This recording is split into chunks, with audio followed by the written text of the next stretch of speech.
Good morning, ladies and gentlemen. What's up and what's going on, traders? And happy, what day is it?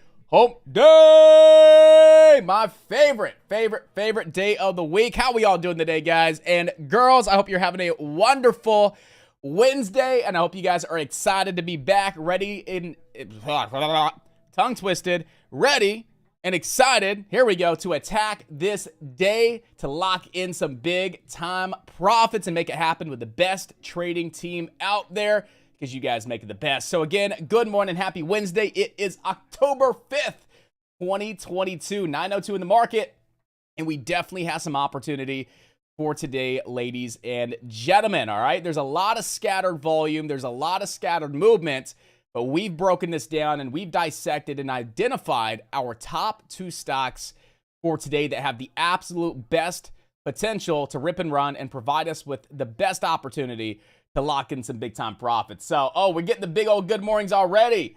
There we go. Good morning, everybody inside of chat. And then we are officially live today on YouTube for Free Stream Wednesday. So everybody over on YouTube, go ahead and hit me with a big old good morning and Alpha Day Trading. Good morning.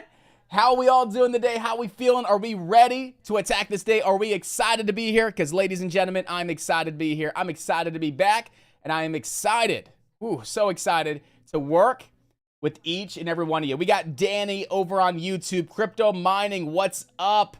Fear the Gamer, what's going on? Texas Man, Sean, Joey's over there holding it down. Travis, good morning. Mr. Will, good morning as well. Who else do we got over on the tube? We got some new faces. We got some old faces. We got some true MVPs, the real deals with the Alpha Day Trading community right here. Coming on in, holding it down, ready to have an amazing day. So again, everyone, good morning. Hope you're having an amazing morning and that you guys are ready to attack this day. All right, it's 9:03.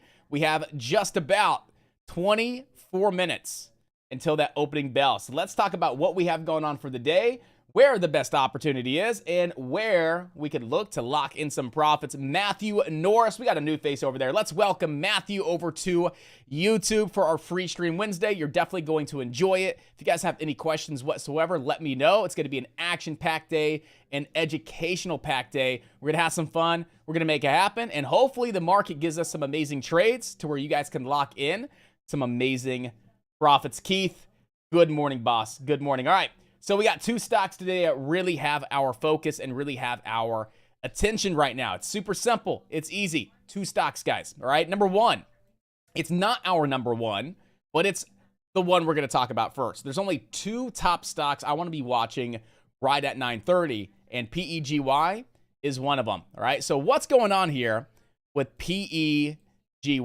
All right. It's trading about 10 million shares. Is that good for this stock? Absolutely. On average, it trades less than 1 million. We're trading 10 times the average volume just in pre-market today. So we have abnormal volume. We have a lot of traders here on this stock. There's a lot of potential, all right? It's up 44%. It's a nice low float stock as well. We know the lower the float, the bigger the spikes can be. So I like these low float stocks. PEGY, 5 million in float. Why is the stock moving, right? That's something that we always want to identify. Why is the stock currently up 42%? Why is there 10 times more volume being traded today than any given day over the last 3 to 6 months? Well, the first thing we want to do is there filings, right? Are there any filings with PEGY? Is there any news with PEGY? There's not. So let's go take a look at the chart, right? We're looking for a catalyst, okay? So a catalyst could be like a news, like press release. A catalyst could be, Zach Morris on Twitter tweeting about the stock. That could be a catalyst, right? That drives more traders and volume into a stock. It could be a filing. It could also be something that took place on the daily chart, right? Mid-candle breakouts, double bottoms, moving average squeeze formations, etc. So what do you guys think the catalyst is here on PEGY? And I want to take this time to have more of an interactive preparation session with you guys because there's only 2 stocks to discuss. Then we're going to look at the SPY and the Qs and get you guys prepared. We're going to have plenty of time to do this thoroughly and efficiently. I want to challenge you guys this morning. PEGY, we don't have filings. There's no news. There's no tweet by Mr. Zach Morris. Look at that daily chart. Do you guys see what the catalyst could be as to why this stock is currently up right now at this point in time? Think. What do you guys see?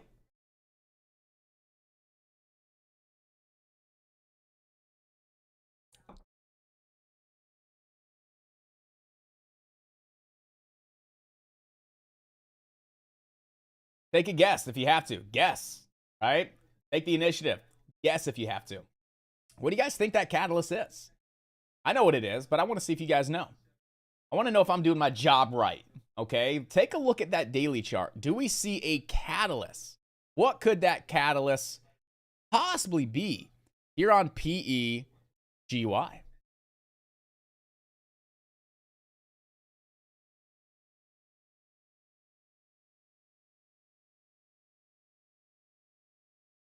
And this is a catalyst, right? And we've seen this a lot this year alone, right? So this is not the first time we've seen a stock do this and get some action to the upside.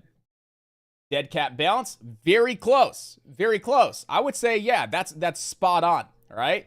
A brand new 52-week low, right? We had all these 52-week lows, 52-week lows, 52-week lows, 52-week lows. It's not doing anything, and then we get our ignition candle.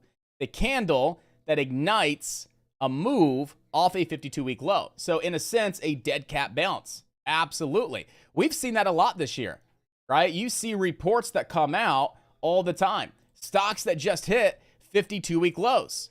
Stocks that just hit 52-week lows. Traders are looking at stocks that just hit 52-week lows. And if that next day is the ignition candle, a nice big candle with volume, we know we can see some continuation over the next couple of days. So PEGY, the catalyst, was that 52-week low followed by that ignition candle that's igniting the move. We saw a nice day yesterday right after that 76-cent 52-week low. No wonder the stock's getting some good action. The stock had massive volume yesterday, a massive bounce, simply because it bounced off that 52-week low.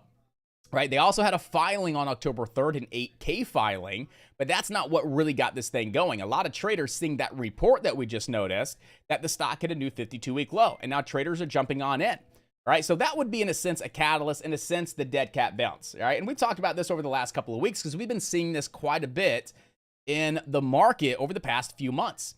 Right? So we have a reason for the stock to be moving, right? It has great volume. It's a nice low float stock. This is going to be one of our top stocks for today. This is where 70 to 80% of the focus is currently at on this stock. We even called it out. I took a trade. I should have held a little bit longer because it would have been a phenomenal few $100 to start the day. So congratulations that anybody else took PEGY for the break of that downtrend back up over $2 to $2.10. Very nice trade, about 20 cents a share there. Congrats if you guys were able to lock in some profits, all right? Right now, we have bottom support at a couple different places, okay? Number one, $2. Okay, so we can definitely hold just natural support at $2 and then push back up to high a day at 225.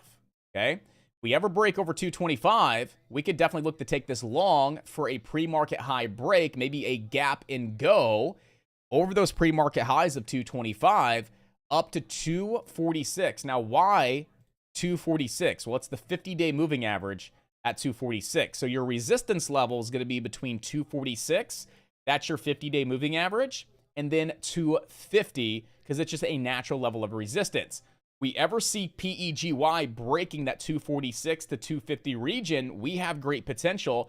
The 285, excuse me, guys, up to 285, and then $3 here on PEGY. This stock has a lot of great potential to the upside. Those are your upper levels of resistance for today. Those are your profit-taking levels. Now, again, we could hold natural support right at $2. But if we do come below $2, look left. Where do you think the stock could come back down to before buyers move back in? Look at last night in post-market. We came on up to 188, got rejected.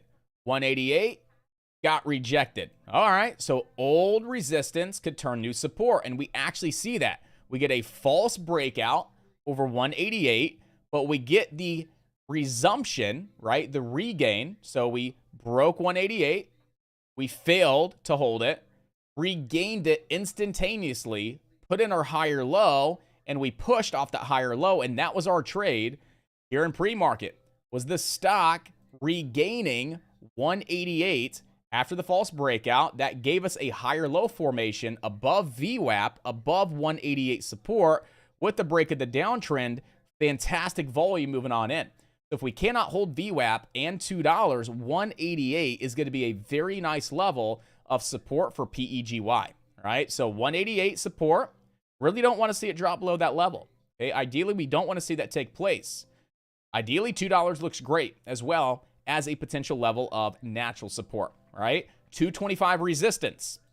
If you're getting in at $2, you want to take some profits at 225 just in case it doesn't break. But if it does break, that could be a nice gap and go strategy to send this stock up to that 246 to 250 level of resistance. Anything over those levels of resistance, we have room to 285 and then $3 today on PEGY. Definitely one of our top stocks to be watching right at the start of the day. And then the other stock we're going to be watching is KITT with a fantastic press release, right? So KITT is announcing an additional contract award with the U.S. Defense Innovation Unit, right? So they're getting that contract awarded to them with the U.S. Defense Innovation Unit. That is a great press release here on KITT. And this stock is really showing some great action to the upside. It's already gone from $3.22 to $6 in the last 30 minutes. KITT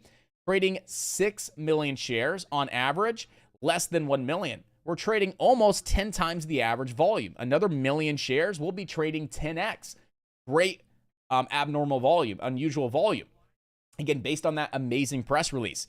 And it's a nice lower float stock, right? It's not as low as PEGY. PEGY, I like how low that float is. It could definitely rip and run. Okay, KITT, with this kind of volume, it could definitely rip and run as well. But keep in mind, it's not an extremely low float stock. It's about 30 million in float. All right, it's coming in at 29.6 million in float. So it may not be a stock that really rips 50 cents to $1 at a time. It may be a bit of a slower and steadier mover, but definitely still volatile to provide us with amazing opportunities, guys. Okay. And what I really like about KITT is we just broke the 20 EMA at 545. So I want to see if KITT, when we open on up, can hold above 545, right? That's going to be your 20 EMA. If so, we have potential into this daily resistance level right around 7 to 715, right? I would say give yourself a window of resistance, right? Go to these candle bodies and draw them up to these candle wicks. So you could see resistance anywhere between 7 upwards of 774. So give yourself a little bit of a window of resistance between these candle bodies and some of those upper shadows, right? So if we can hold above that 20 EMA, and we open on up and still see this kind of volume and this kind of action right at the start of the day, this stock has great potential to upwards of 775. If we ever break 775, we have room to the 50 SMA at 829.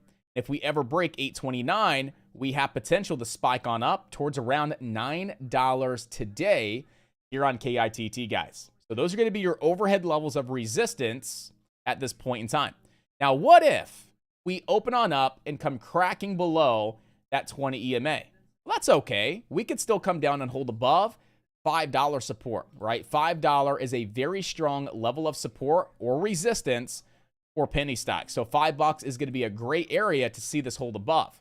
So if we're below 545, that 20 EMA, right? If we're below it, we catch an entry at $5, right? We do have a new level of resistance, and that level of resistance would be the 20 EMA at 545, and then it would be this high at 6. Okay, because right now we have support at 545 with $6 resistance up to that $7 region. But if we fall below 545 and come down to $5 and bounce and we get long, well, we need to account that that 20 EMA is going to be a level of resistance. It's a profit-taking level, okay? So just keep in mind that if we're below 545, let's say it comes down to $5, we get an entry, and it starts pushing on up, we do need to take some profits around 545 resistance. Then high a day of $6, and then these overhead levels that we just discussed. Don't be greedy, lock in profits when you have them, but KITT showing really nice potential for today, guys.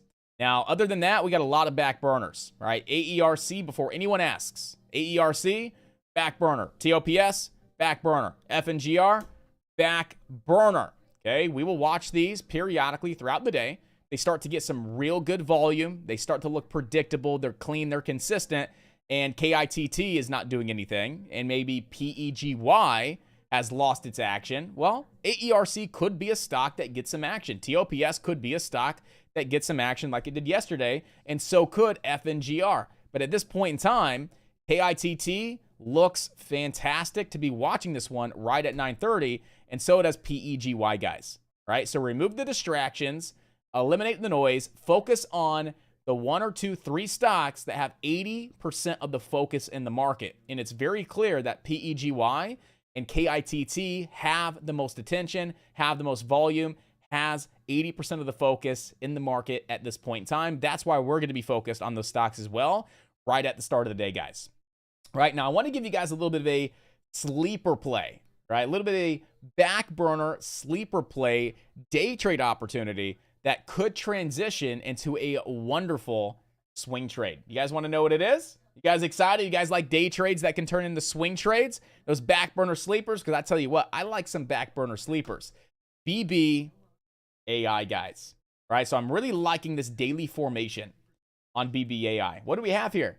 We have a daily moving average squeeze formation. The stock is getting squeezed between 20 EMA support and 50 SMA resistance. If we start to break 185, I am jumping on in the BBAI for this moving average squeeze formation. It could be a great day trade opportunity that transitions into a wonderful swing trade. As we know, this stock has spiked in the past. If we start to see this squeeze between these two moving averages, which it is squeezing, but we start to see that break over yesterday's high of 185, that's where a lot of volume is going to start moving on in to push this stock up to $2 and then potentially right around this 225 to 230 level, right? That's our day trade opportunity for today.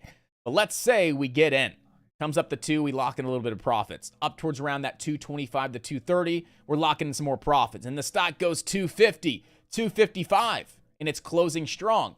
That's when we could hold a little bit of that position at risk-free and hold it for a nice day trade or a nice swing trade overnight to see if we get that gap and go for tomorrow if we do start to see the squeeze play on out, guys. So a great day trade opportunity that can turn into a fantastic swing trade opportunity as well. I want everybody keeping this one on high watch. This is our #1 back burner, and it's a sleeper play pick for today. Amazing day trade, that could turn into an amazing swing trade. I love these formations. I love these strategies. I'm really going to be keeping some focus today on BBAI, guys. All right. Now, what do we got going on with the SPY and the Qs? Well, if I'm not mistaken, correct me if I'm wrong, 9:30, right when the market opens, we have the OPEC announcement or the OPEC meeting. And a lot of traders and investors are kind of really sitting on the sidelines awaiting the OPEC decision as far as what they're going to be doing here.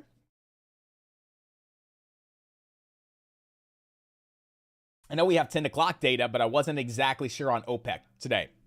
I know we have 10 o'clock data that's of high importance today, right? We have ISM non-manufacturing PMI data for September being released here at 10 o'clock. And I do believe, if I'm not mistaken, correct me if I'm wrong, right at 9:30, we do have an OPEC announcement that could move the markets day. We could see oil move. We got small cap oil stocks on watch. Maybe we see a lot of hype over there, right? But from a technical perspective, let's go ahead and just really dissect what we have on the SPY and the Qs. So support right now on the SPY, ladies and gentlemen, is 372.40. Okay, that's going to be the high of day from September 28th, and it was exactly yesterday's open. So the SPY has some very nice support right there around 372.40. Okay, if we hold above that level, right, just look left. Where could it bounce back up to? 374, 375.50, back up to yesterday's highs, 377. Maybe it bounces all the way up to its 20 EMA today. We got pretty darn close yesterday within maybe 50, 60 cents. That is going to be a major level of resistance here for the SPY, is this 20 EMA. If we do indeed hold support, look left, we could bounce back up to these next levels of resistance all the way up to the 20 EMA. But let's say this was a short-lived move and that we're going to start coming back down and fill this gap on the SPY. We're going to start coming back down and fill that gap on the Qs as well as retest that 200-week SMA. Where could we see the SPY go? Well, the first area that I see is going to be Monday's high of day. So I believe that if we do crack below 372.40 and stay below 372.40, we could fade and fall all the way back down towards around 368.61, which was Monday's high of day, right? It's a very simple day. We have just a one key level of support that dictates where the SPY goes today. Above support, we play it long. Below support, and it turns resistance, we play it short back into Monday's high of day as our next level of support. So what do we do right now at this point in time? We start building a plan, right? If this takes place, I will buy X amount of calls. I will put my stop loss at this price, and I will take profits at these levels all the way up to the 20 EMA if that's your plan. Your only thing you can do right now is start getting prepared and build a plan. If something happens, all you have to do is react. Okay, so we're really keeping an eye on that 372.40 here on the SPY to dictate where we're going today. We could have a nice little red day. We could bounce on up. We'll come to find out when the market opens and how we react and how we trade around that support level. Okay, now the Qs, believe it or not, the Qs are actually already cracking below their level of support, right? It was September 26th high a day, right? It was the 27th spiking high. It was also the low a day from the 22nd. It was also support back here in July, right? So this is a very strong level right around 278.96. It was also yesterday's open to the penny. We're already cracking below this level. Look, we came down and bounced. We tried really hard to stay above. We're actually below this level now. That's bearish. If we stay below 278.96, you can just call it 279 to keep it even. If we stay below that level, look left. We're bearish. We could definitely start to pull back today. Where are we going to? Well, I think the most logical area would be to fill this gap from Monday to Tuesday, to fill this gap here, and then also retest that 200-week SMA right around 273. I would say that's the most logical area of support. Close the gap, retest the 200-week SMA, possibly put in some kind of higher low formation, and then start to push back up maybe next week.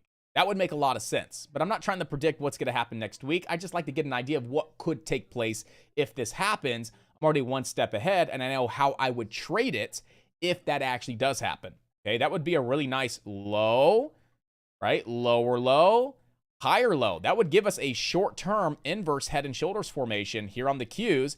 After we close the gap, come back down and retest the 200-week SMA as support. We could see a nice push off that level. Again, maybe end of this week, early next week. That's definitely a possibility. But for today, right, for our day trading opportunities, if we're below that 278.96 level, we are considered bearish. We have potential to fade and fall all the way back down right around that 273.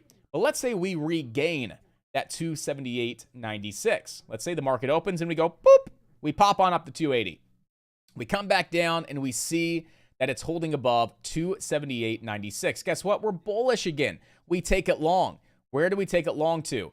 Yesterday's resistance at 282.58, and then up towards around that 20 EMA, guys. Right? So a very easy day with the SPY and the Qs. It just requires a lot of patience with the capital PAY. Sit back and wait to see what the markets do at those levels of support and resistance that we're currently sitting right at, with only 4 minutes until the market opens, right? Build a plan, get prepared. If the Qs break and regain 279, I will take it long to 282.50 with stops below 278. You could already be building that plan. If that happens, boom, you know exactly what expiration you're going with, what strike you're going with, how many contracts based on the delta, etc. You're already prepared. You just react. If the Qs do not get above 279 and we crack below 278, I will look for put contracts down to 273 with stops at 279.50. You're already prepared. All you have to do is react. That's how I think. I want to be one step ahead of everybody else. I want to get in right when the trade presents itself and not have to scramble and then build a plan at that point in time and miss an amazing opportunity. Get prepared on the Qs. We could see something in the first 5 to 10 minutes at the start of the day. Same thing with the SPY. Get prepared, guys. We could see something unfold and develop and present itself right at the start of the day, guys. All right, so we're all set, ready to rock and roll. But before we actually dive into our trading session, I want to see what you guys inside the chat are thinking, and also on YouTube. All right, so go ahead and cast your votes. Ladies and gentlemen, what stock do you think is going to do the best today? Do you think it's PEGY? Do you think it's going to be KITT? Do you think the number one stock today is going to be FNGR? Or do you think the number one stock today is going to be BBAI? It's that moving average squeeze formation, right? What stock do you think is going to do the best today, guys? So if you guys are new to chat, what you just noticed is you had this poll notification pop up. It says, what stock do you think is going to do the best today? Go ahead and click on that. It's going to open up a poll. Go ahead and vote on what stock you think will do the best today. Do you think it's PEGY? Do you think it's KITT? Do you think it's maybe FNGR? Or maybe BBAI for the moving average squeeze? Go ahead and cast your votes inside of chat. If you're on YouTube, go ahead and type up that one ticker that you think is going to do the best today. If you're new to chat and you want to get rid of that poll, go ahead and click that little exit button, and then boom, you're back to your username search, your ticker search. You're all set, ready to rock and roll, guys. Let's make it happen. Let's have a fun day. Let's have an action-packed day in the market. I'm excited to make it happen. I'm excited to work with you guys. And I'm excited to lock in some profits. PEGY, BBAI. PEGY has room to run to the 200. I do think PEGY has some great potential today. Absolutely. KITT has some decent potential today as well, for sure.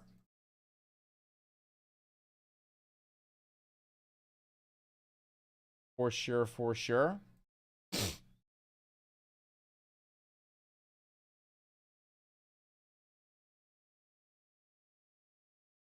And that daily candle on the SPY, if you didn't notice, is a misprint.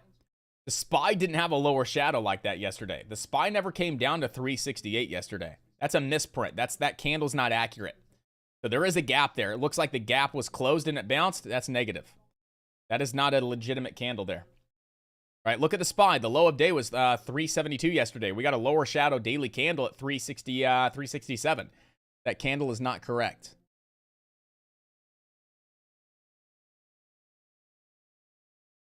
All right. We're all set, guys. Market's open. Let's have some fun. Let's lock in some profits. Let's see what the team's thinking right now. What did the team say that they think is going to be the #1 stock? We got KITT. It's pretty close. 56% of chat saying PEGY. And then we have 43% of chat saying KITT.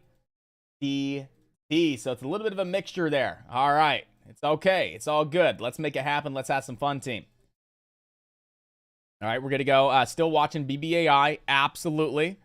If BBAI ever gets that squeeze over 185, this stock has so much potential. I'm going to go ahead and get an order typed up just in case here on BBAI.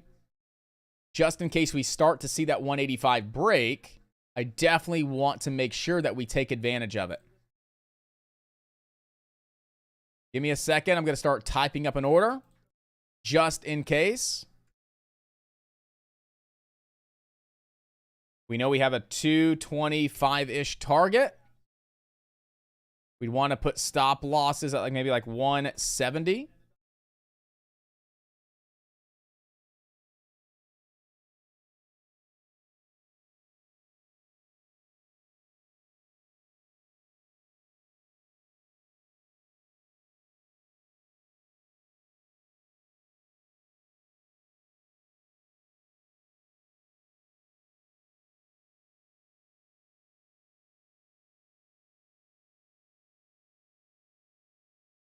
All right, I'm long BBAI with a stop at 170 just to get in before the break if it breaks. I love these daily setups, guys.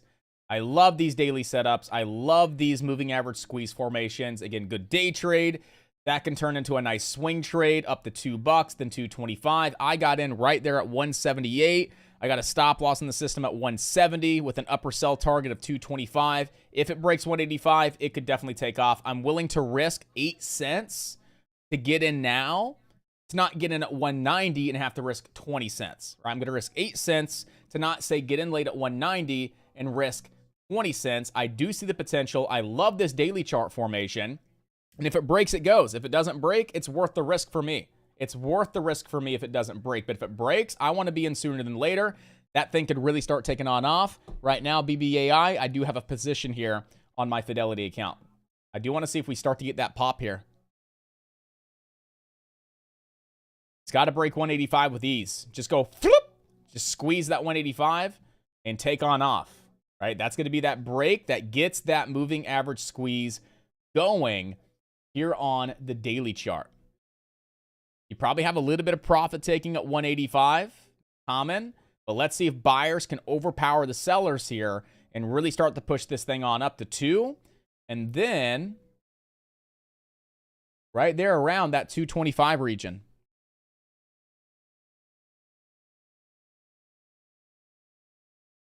Let's see if we got anything, guys. Let's see if it gets that action towards it. FNGR. No, we're not even watching that. KITT. Going to a 1-minute time frame. Let's watch KITT down around $5 support.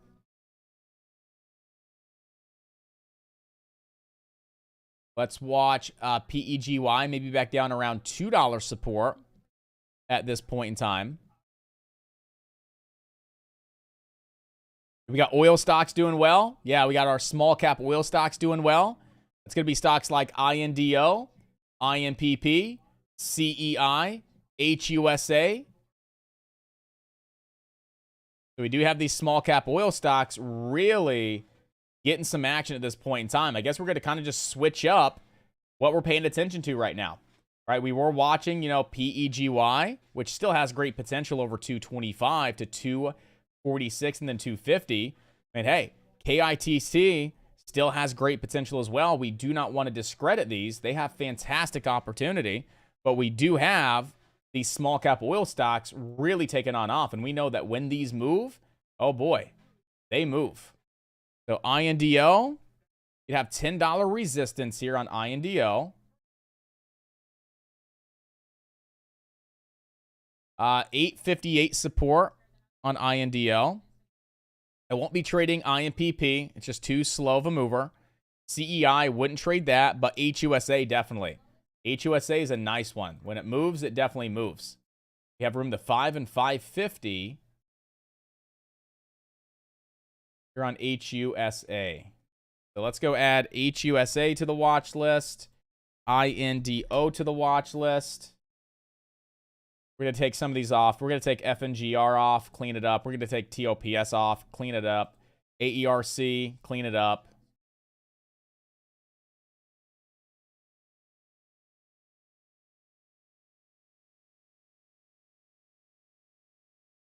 So these are the only stocks that everybody should be watching. KITT, PEGY, HUSA, INDO, and then BBAI for the moving average squeeze formation on the daily, that back burner sleeper play that could definitely get some action. Right now, PEGY is the #1 stock at this point in time, guys.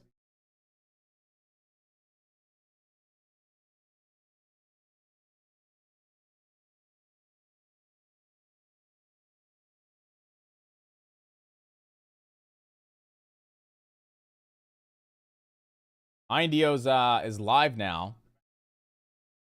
Here we go. INDO is now live at this point in time above 875. We know 875 could be a little bit of a level of support.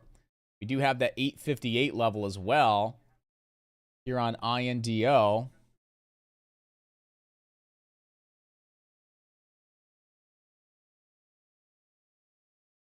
See if INDO is going to get that bounce and pop above 9 here out of that halt.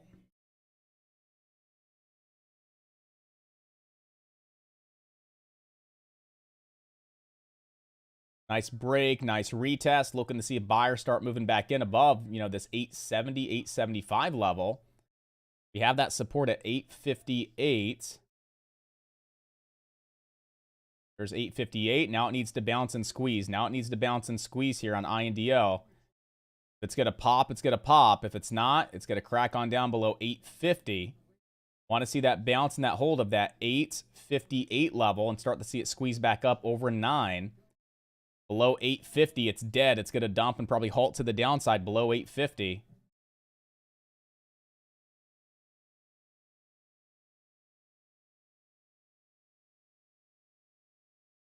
Not a fan of the price action. Got to start to push back up here a little bit off that 858. Kind of struggling just a little bit.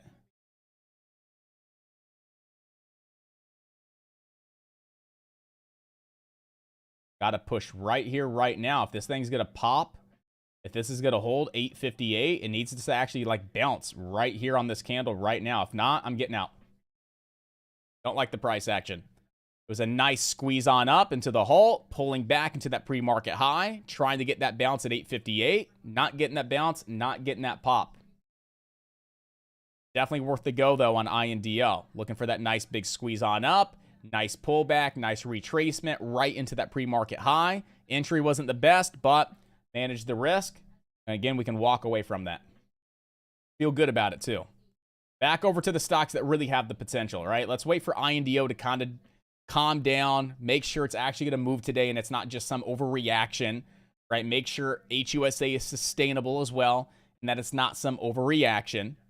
Right now, the best plays, KITT and PEGY. KITT and PEGY is where all the focus needs to be right now at this point in time.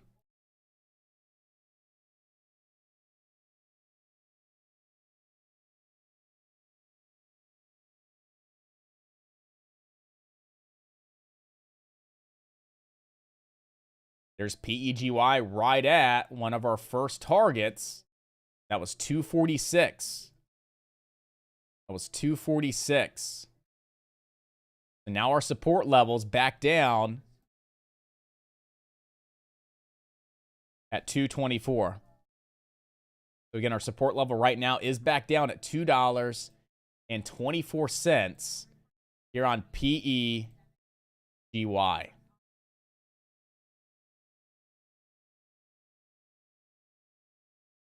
DBAI starting to get some action towards it. Not too shabby. I mean, it could be better. To be honest with you, it could be better here. That price action's not the best. I was really expecting it to explode over 185. It's not really exploding over that 185 level.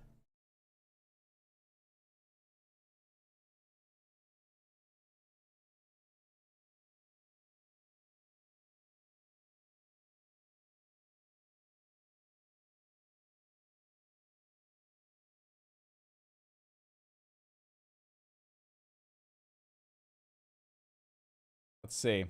We have the entries at 178. And since we are above 185, I got a stop loss right now at 175. So my stop's way back down here. If it's going to crack below 185 and below 180, it's going to probably come back down to 175, 170 and dump and not really play on out. So I'm going to take that initial stop loss up to 175 as I don't really want to see it cracking below 180 to 185 in the first place.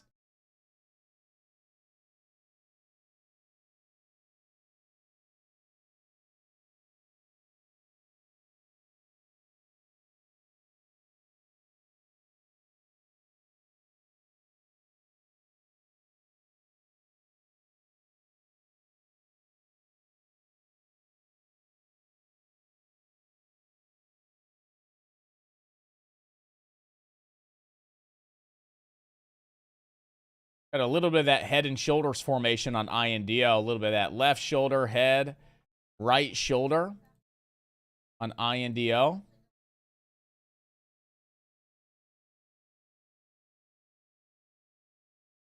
Right, KITT is halted right now. PEGY needs to kind of retrace a little bit further down towards around 224. I'd like to see PEGY retrace just a little bit lower to that 224 level. The INDO is kind of looking a little weak here at this point in time. Got that really ugly, not really even that ugly, but you got a little bit of that left shoulder, head, right shoulder here on INDO.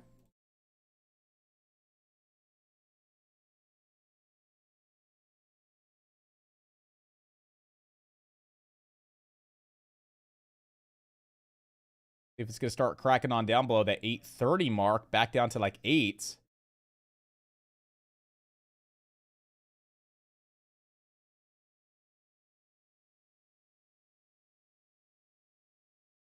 What is going on? What happened? Did I just lose internet? No. What's going on right now? Everything froze.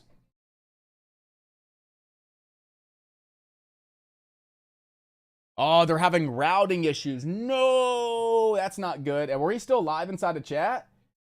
Oh, no, they're having routing issues right now. And they literally froze the entire broker. Ah, no. I may need to jump off here and call them real quick. Jesus. I need to get out of this. What's going on?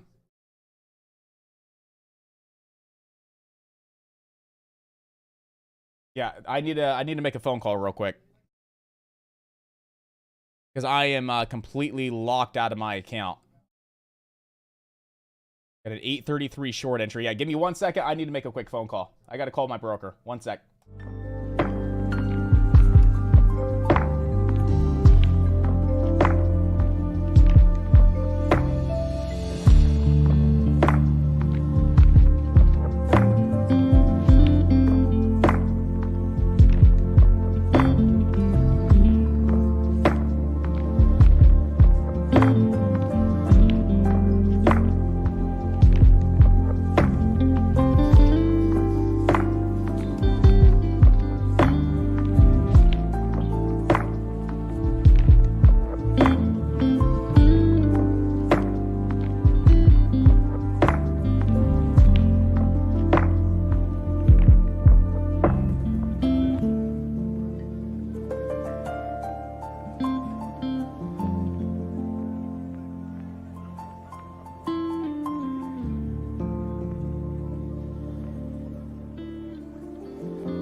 All right. Woo, man.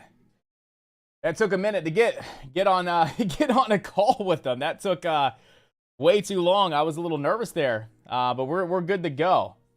We are good to go. I guess I will have to wait. They're having a little bit of an issue with the platform and routing right now. So very, very beneficial. I was able to get that trade just completely taken out as if it never happened in the first place. So it was really nice. It was just a closed out.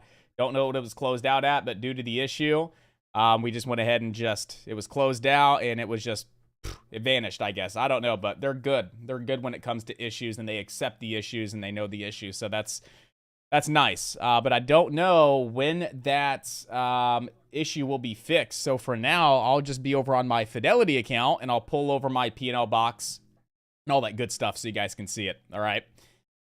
So, man, a little nerve-wracking there. When you're in a trade and something happens, I don't care if it's a share or 1,000 shares. You get a little nervous at times. So we're all set, guys. Thanks for your patience, and we are all good to go. All right, HUSA still dumping on off. INDO still looks like it wants to crack on down. I was in that. I would still like to be in it, but with those issues, getting a close out and a walk away is A-okay with me, guys. KITT with a gap up, now a halt down.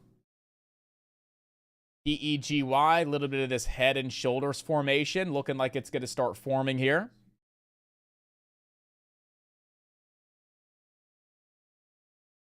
Got TOPS ripping to the upside.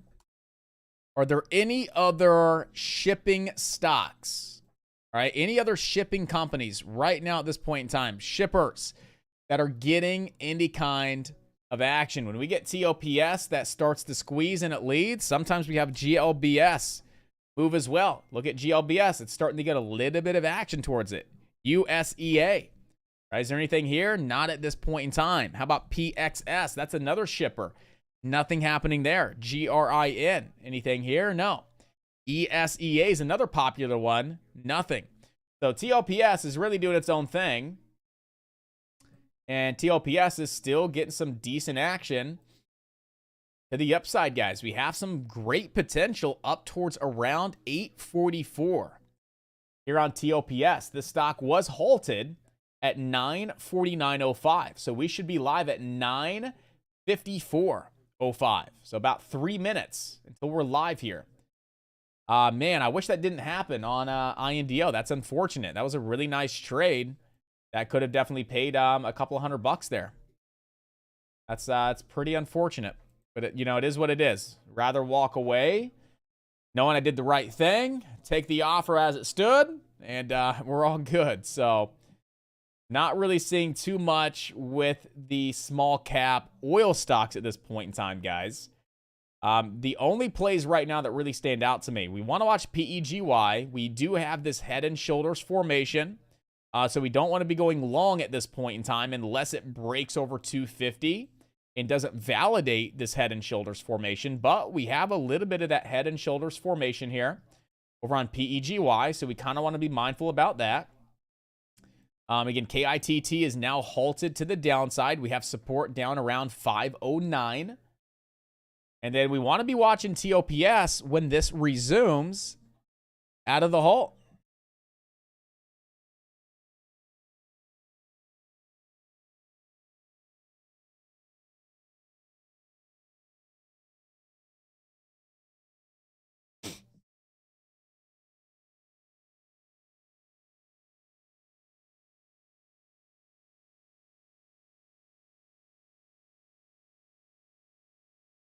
I do like a possible short here on the Qs below 279 off that lower high formation.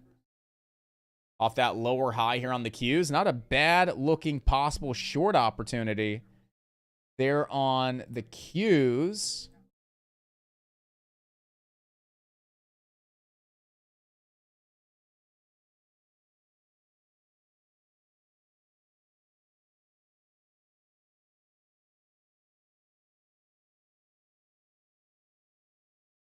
I want to watch the Qs here. The Qs are starting to get that nice little drop on down off that 279 region. Nice little lower high formation here. Let's see if it stays below VWAP now. Below VWAP, below 279.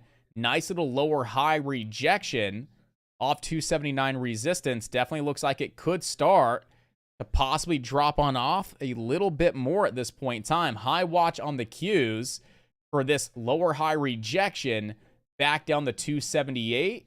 And then maybe we can start fading and falling on down to that 200-week SMA, guys. All right, what is significant about 278.96? Well, 278.96 was yesterday's open. We broke above it, couldn't hold it. We dropped below it. Back up for a crack and retest. Now we can continue the trend on down. If you're in this, stops are over the VWAP, stops are over 279, stops are over this double top. We want to see this lower high continue and see the trend continue for a nice lower low. All right, I want to see a nice lower low, and then we have a nice little downtrend that we could run. All right, got a nice little downtrend here. So if it ever breaks the VWAP, you want to get out of your short position. If it ever breaks over 279, you want to get out of your short position. If it ever breaks this downtrend, you want to be out of your short position. But what we want to see is that crack, which we see, the retest, which we saw, and the continuation on down. Again, breaking that VWAP, breaking that downtrend back above 279. You definitely don't want to be in those put contracts.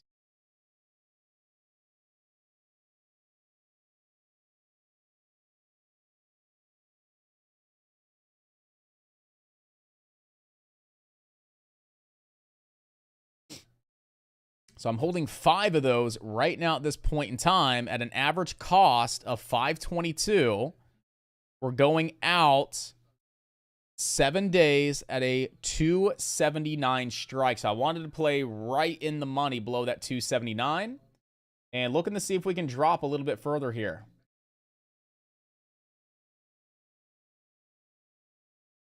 No, I don't want to see it back above that VWAP, back above that downtrend or 279. I was risking about that 30, 40-ish cents. Right now, is the market going to be choppy and all over the place? If so, I don't want to participate with the SPY and the Qs. That's a killer setup right there. That's a great short opportunity right there over on the Qs. And if it's going to chop around and not really be predictable and consistent and follow through, I don't want to participate until we see that consistency.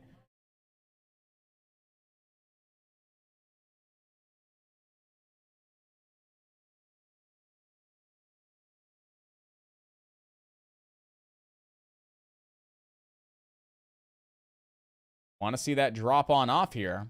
Right now, not really seeing too much. That's a higher low into the VWAP and a higher low into that downtrend. It may try and break here back above 279, but we know we have 279. Pretty strong resistance here on the Q. So let's make, just be patient. Sit here and make sure it doesn't get back above that 279 or the VWAP or the downtrend. You got about 3 levels of resistance right here to potentially hold this down for the next leg on lower.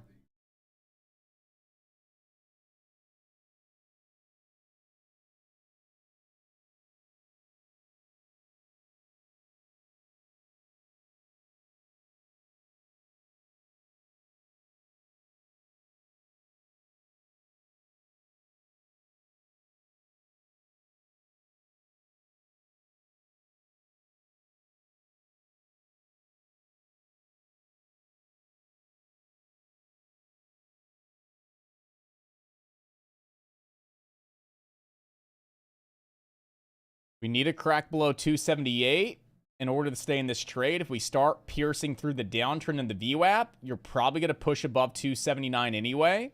And that's at a point in time where you would want to be completely out of that short position, out of those put contracts. So VWAP and the downtrend, a breach of those 2 levels of resistance is a hard stop for me.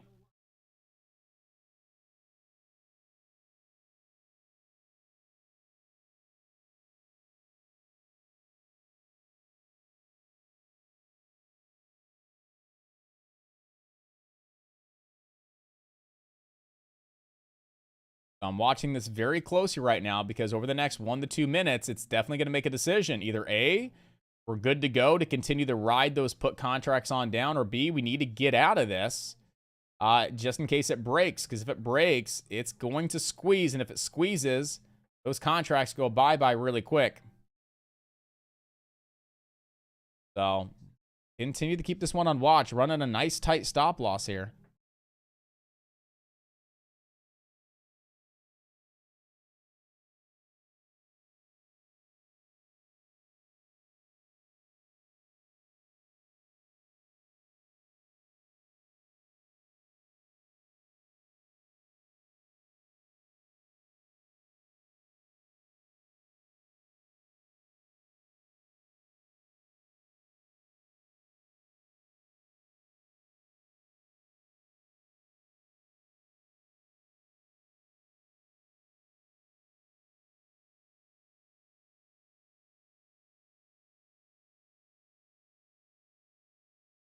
I'm going to exit these. I'm not liking the price action, really. I'm not really just digging it, right? I want to see that continuation, that follow through, and it's just getting pretty tight right there. It takes one candle to squeeze through. I'm just going to take a quick little break even and look for a re-entry. I'm not super crazy about it. I liked it here, and I wanted to see that drop. I was willing to be patient with it for the drop, but it is getting pretty tight. It is in the squeeze. I'm going to go ahead and walk away from it right now at this point in time, because if it does squeeze, it could really squeeze 50 cents plus in a single candle, and that's going to completely eat up some of those contracts. I'm going to go ahead and walk away and wait for a little bit of a better setup here over on the Qs. I like it. We're below 279, which is fantastic. We're below the VWAP and below this downtrend. But just because we're getting so tight here in between these higher lows and lower highs, kind of got that little triangle squeeze that Corey was talking about, I just kind of want to sit on my hands. Plus, like Stir and Chat saying as well, 1 minute until the news release. I don't want to be anything right around the economic data. All right, 10 o'clock. Let's see what happens here. Quick little drop on down, pushing back up. What's going to happen here on the Qs?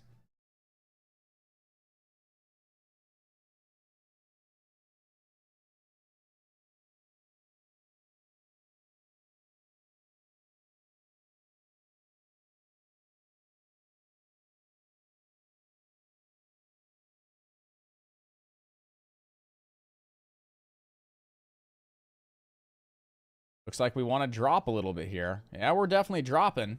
Definitely getting that nice little drop here.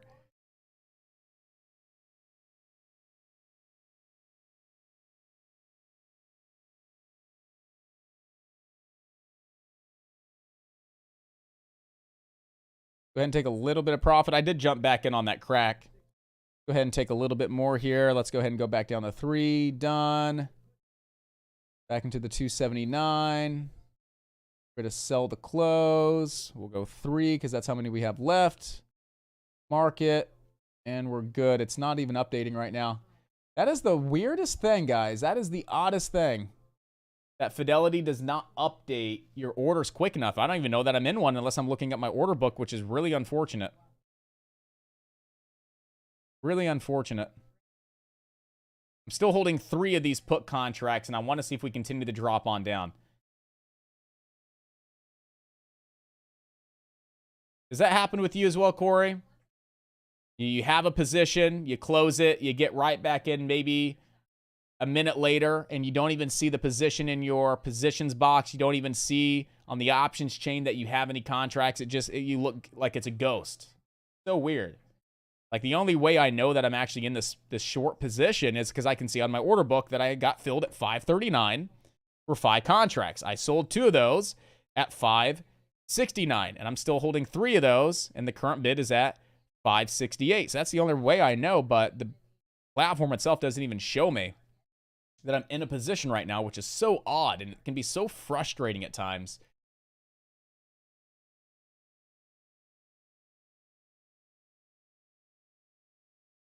Still dropping down pretty nice and low here. I may take a little bit more.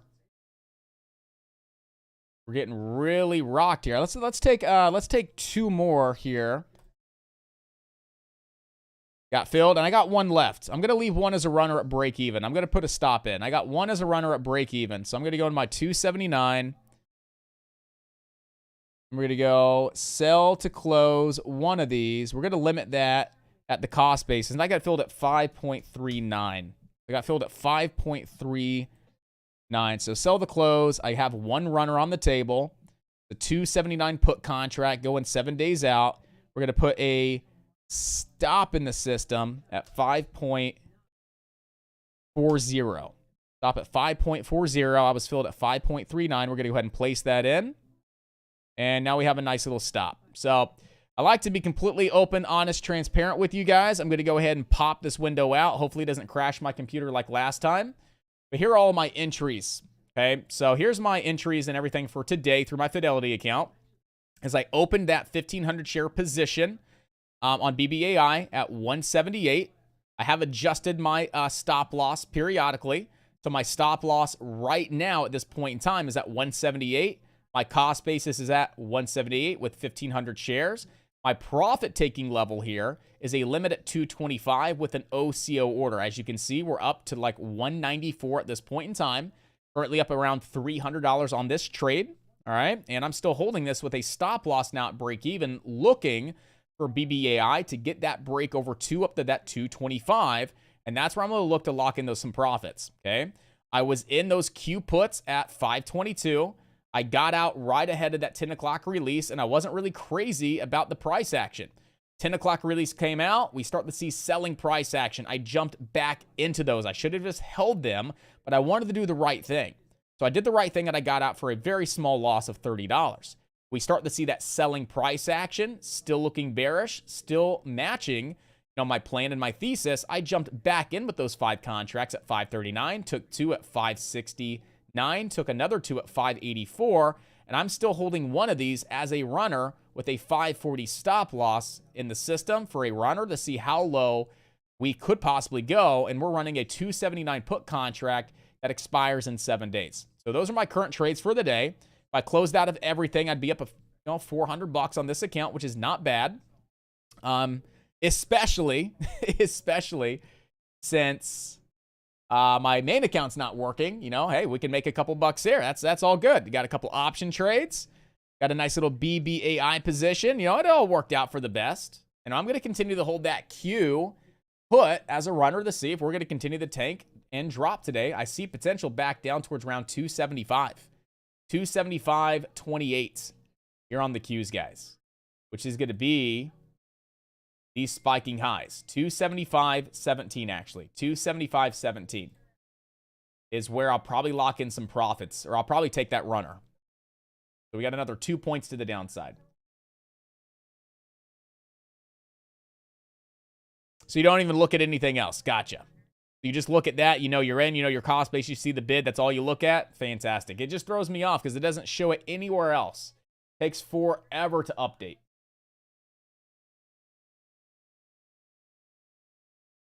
We got some profits on the day. We got a quick $100. I'll go to work. What the heck, Stir? I found your $100. You got Allen locking in profits.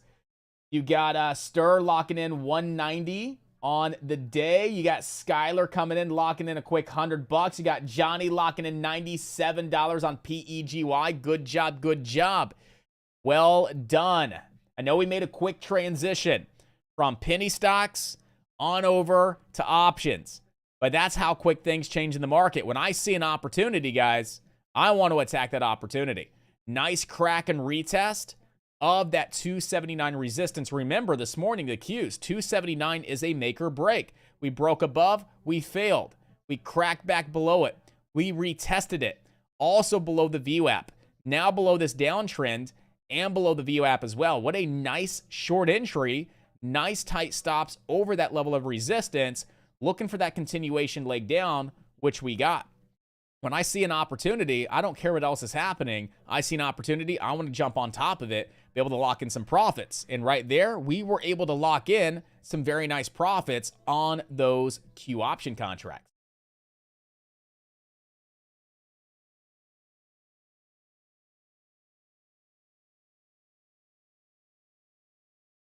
Hugo locking in $145. Hugo, well done, well done. TOPS just hit one of its main targets, right? TOPS just hit one of its main targets. We do have this trend line as support at this point in time on TOPS. So if you guys are still watching this, watch it above the trend line. BBAI, guys. BBAI Back burner sleeper play. Nice moving average squeeze formation jumping in at 178. It's already up a nice almost 25 cents at this point in time. I'm a little tempted maybe to lock in some profits here, guys. I'm a little tempted to maybe lock in a couple bucks at $2 resistance. What do you guys think? Lock in a couple bucks here on BBAI? Right? Maybe lock in a couple doll hairs here right at resistance. What do you guys think? Nice little trade today on BBAI. Nice moving average squeeze formation. I know it still has great potential to the upside, but maybe we lock in a couple bucks here around $2.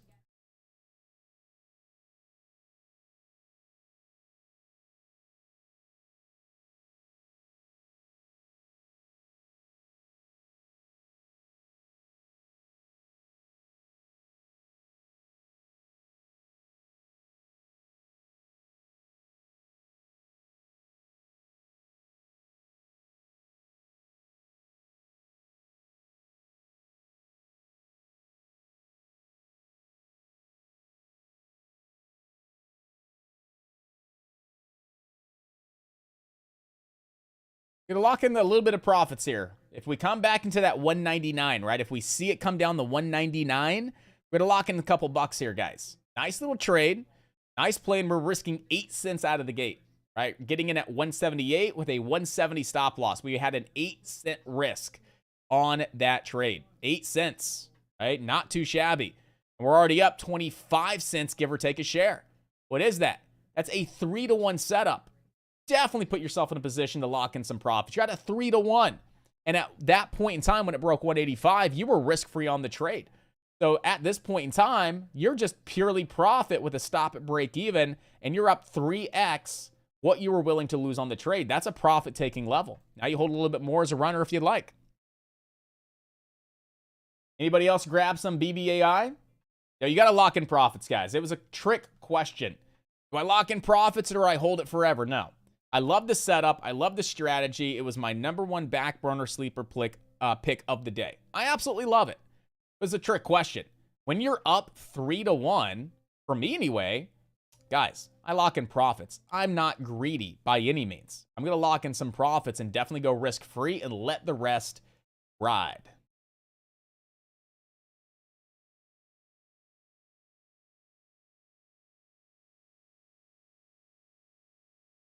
Or he locked in a little bit at $2, letting the rest run at break even. That's the way you do it, right? 3-to-1 opportunity, lock in profits. If you get that other 20 cents to the upside, that's potentially 50 cents when you're risking less than 10 cents. You got a nice little setup there. Good job. Oh, I'm completely out. I just looked over. I forgot to adjust my quantity on my take profit. So I got filled at 199 on my entire position. Okay, it's fine. I'm too busy talking, hyped up, asking questions. I'm over here making silly decisions. Not silly decisions, but silly mistakes and not adjusting my quantity before bringing the stop loss order to 199.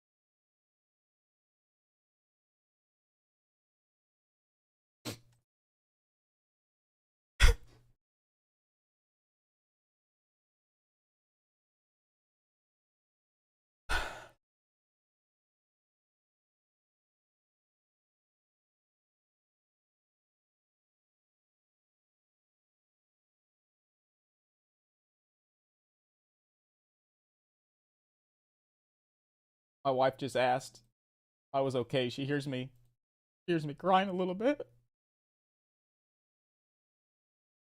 I just heard her from the other room ask if I was okay.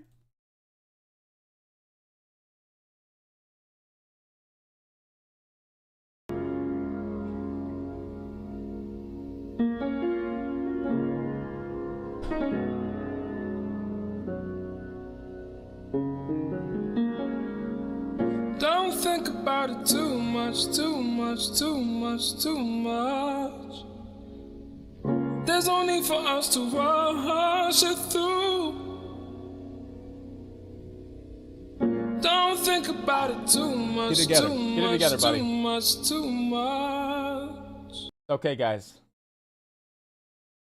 It happens to the best of us. That's a good song. I'm still going to play it in the background. It's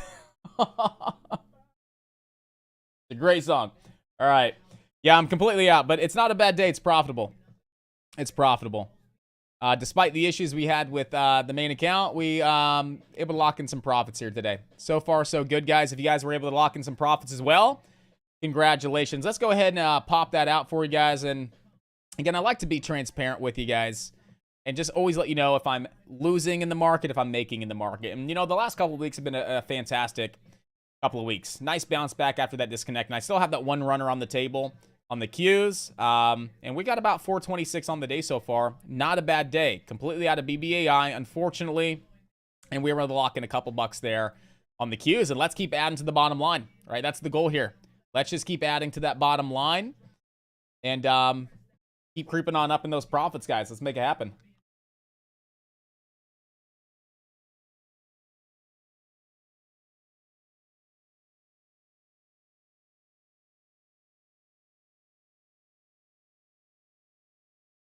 So good job. All right. So TOPS cracking that trend line just a smidge. But we are holding that prior halt level of 760, guys. I'm not a fan, but TOPS is one of those stocks that I look at. I'm like, not really a fan of price action. It rips. Not really a fan of price action. It rips. Play your levels of support. Get in. If it rips, fantastic. If it slides below support, get out. Prior resistance and the halt level, 757. That's new support. If this is going to rip, it's going to rip off of 757 support back to where? High a day in the 850s. If it cracks that 750 to 757 support level, watch for it to dump on back down towards around $7. But if this is going to pop, if this is going to rip, and if this is going to go back the high a day, it's going to hold that 750 to 757 and just get a nice big push to it, guys.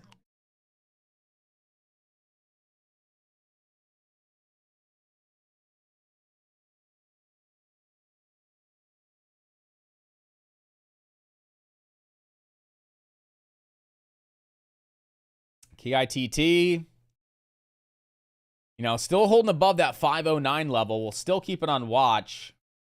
Oh, PEGY got our another target. Wow, look at that. 285 on PEGY. That was one of our top targets today that we had on PEGY. And it was like $3, but then we need to say, hey, what if it continues to rip and run? How much higher is it going? 355. You can see it up towards around 4 to 408. Retest that spiking high from back in August. Puts you right around that 200 SMA of 489. So overall, PEGY just being an absolute beast at this point in time. I want to see if we can pull back to this trend line. Would like to see if we can ever come back down towards around this trend line before getting that break on up. But this thing is just grinding to the upside. PEGY is the #1 stock, guys. There is nothing else to keep on watch. PEGY is the play of the day. KITT, it's not worth your time. BBAI, you're already in this well at the start of the day at that 178, 180. You got tons of breathing room. You got a nice hard stop at break even. We were taking profits at 2. Now you let it ride. There's your trade on TOPS above that 757 level. Big green candle. Look for this thing to squeeze back up to 850. But let's be honest with ourselves. The best looking, cleanest, most predictable trade right now at this point in time is PEGY. And I want to put all of our focus right now here on PEGY, guys.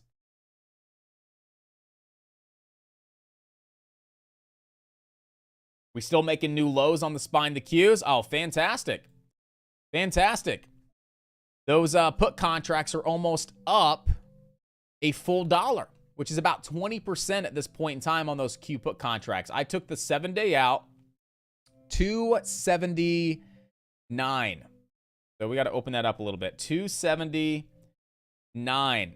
The purchase price was $5.40. We are now trading at $6.25. So not a bad little move there. I want to go ahead and bring my stop loss up on that runner. Right? I don't want to have a stop just at break even. I want to continue to scale that stop loss up a little bit. So here's what I want to do at this point in time. I want to put this in red. I'm going to go back to this options chain in the options contract that I'm on, and I want to send this over to red. And I just want to see how this options chain is moving in conjunction with the actual Q chart. And what we can see here is there's not really a lot of data, most likely because we're going, 7 days out. If we went with one that was a little bit closer, right, we just don't have a lot of volume. We got about 260 contracts. We go into these, though, look at that volume.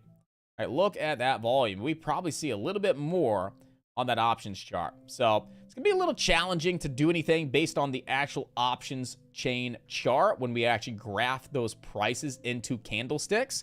But it's still a good idea to go ahead and bring that stop loss up on that runner position to continue to lock in some profits. So I readjusted that and I brought my stop loss up. If I get clipped, I get clipped. If I get filled, I get filled, and I lock in those profits. But right now, we're up about 20% on those contracts. And again, we were looking at those 7-day 279s. And what we can see here is we were getting in right around, again, it was $5.40. So right around here, we're up to that 638. That's about 20%. Not too shabby.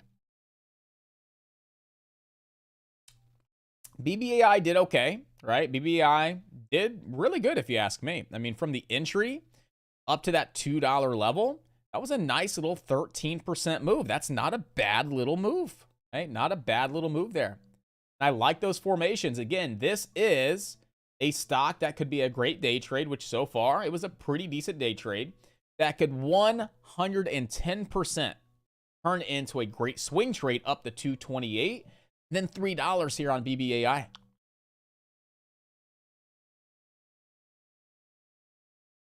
Still looks fantastic. I mean, it doesn't look fantastic on the intraday chart. Got a little bit of this left shoulder, head, right shoulder formation. But on the daily, it looks pretty good. All right, my runner just got clipped on the Qs. We're at 503 on the day. Not too shabby, guys. Not too shabby. So we hit a nice little daily goal on a Fidelity account too. Not bad. Not even trading our main account, but trading that secondary account with options, but also getting a nice set it and forget it trade here on BBAI. And it, it worked out good, even though Lightspeed's having some issues. So now that we hit daily goal, right? Because my daily goal is around $500 a day, starting back off after that 10-day disconnect until I feel good to go to 6, 7, 8, 9, and then 1,000. What is my biggest rule that I have? And it's a rule that I always suggest every trader inside of chat have as well. So when I hit a daily goal, right, what is my rule that I suggest everybody have as well? If I see another fantastic opportunity and I want to take that trade, what's a rule that I have to protect my gains?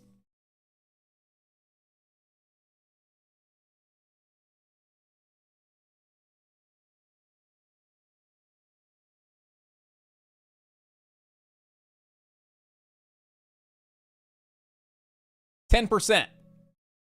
10%. It's either or. Sit on my hands, of course. Right now I'm sitting on my hands. But if I see an exceptional trade and an exceptional opportunity, and it's so hard to pass up because you're like, my goodness, that is a trade, I have the 10% rule. My maximum stop loss is no more than 10% of my profit. So that means if I were to take another really good trade and I have to be extremely convicted, my max stop loss on that trade is not $200 to $300. It is $50.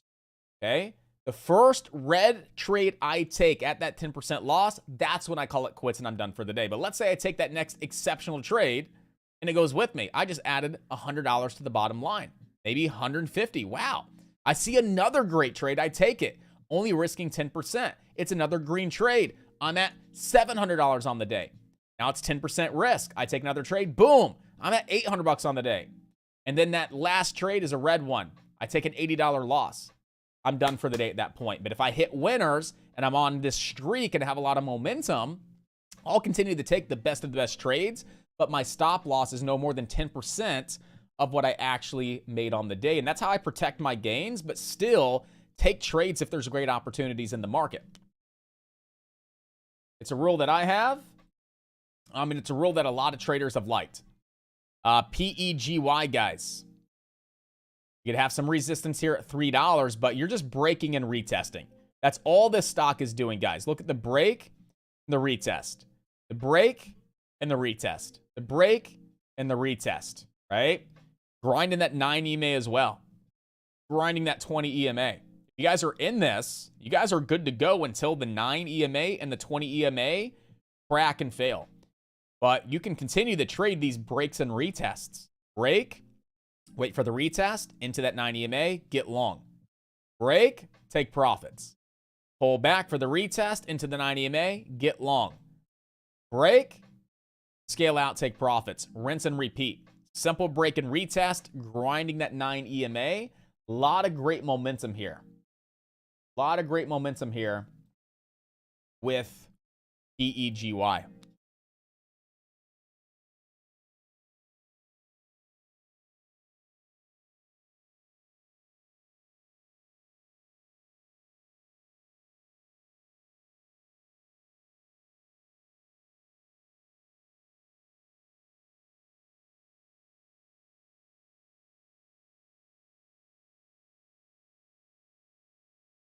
Hugo did it the day, made $100 on PEGY, and then I saw another good opportunity. Your risk was $10 to get 40 more.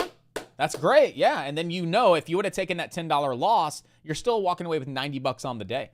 How you protect your gains. That's how you're always walking away profitable. Amazing stuff.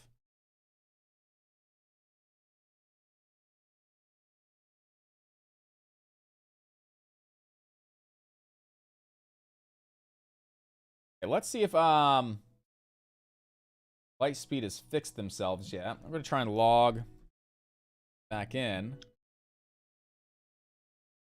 All right, cool. There's a reset. Nice. We are live. Fantastic. Fantastic. We are now live. We got a nice little reset. So let's see if we can make anything happen.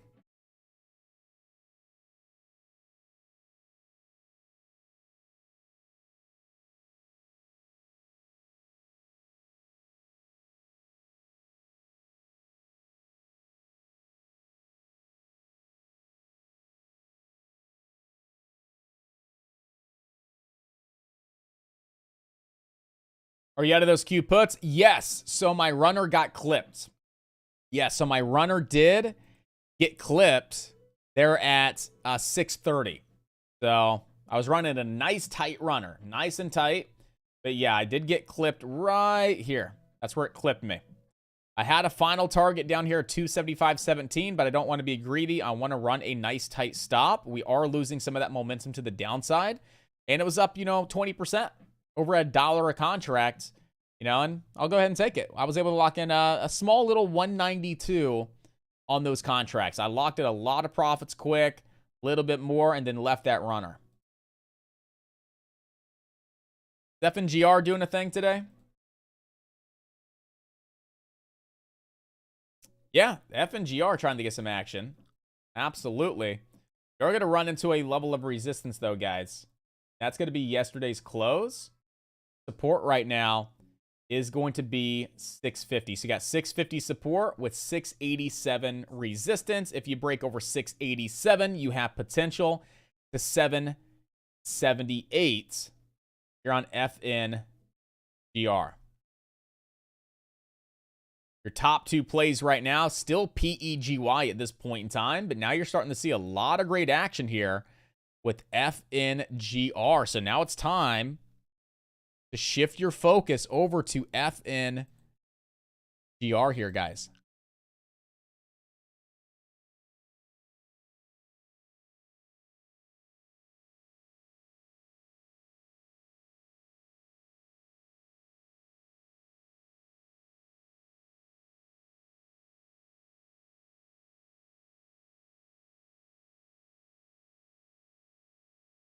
Then why did I go out on the expiration instead of going today's expiration? Theta.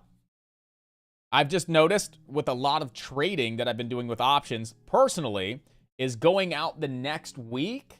If I have to hold that trade just a little bit longer to be right, the theta is much lower, so I don't see as much intraday time decay. I mean, you go back and look at the Qs, for example. Let's look at today's expiration compared to next week. Okay, I was on a 279. Your theta is 34, right? Here, the theta is still 34. That's not right. That's weird. That's not what it was showing on Fidelity. Let me double check that. That's odd. It showed the theta was half. So Qs, no. Q.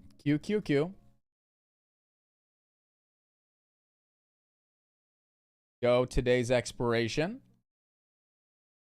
7 days out. Theta.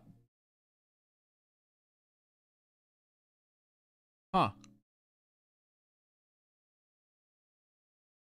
Maybe because they're in the money now. Maybe that's why they've equaled out. Because when they were here, yeah, they were like substantially different.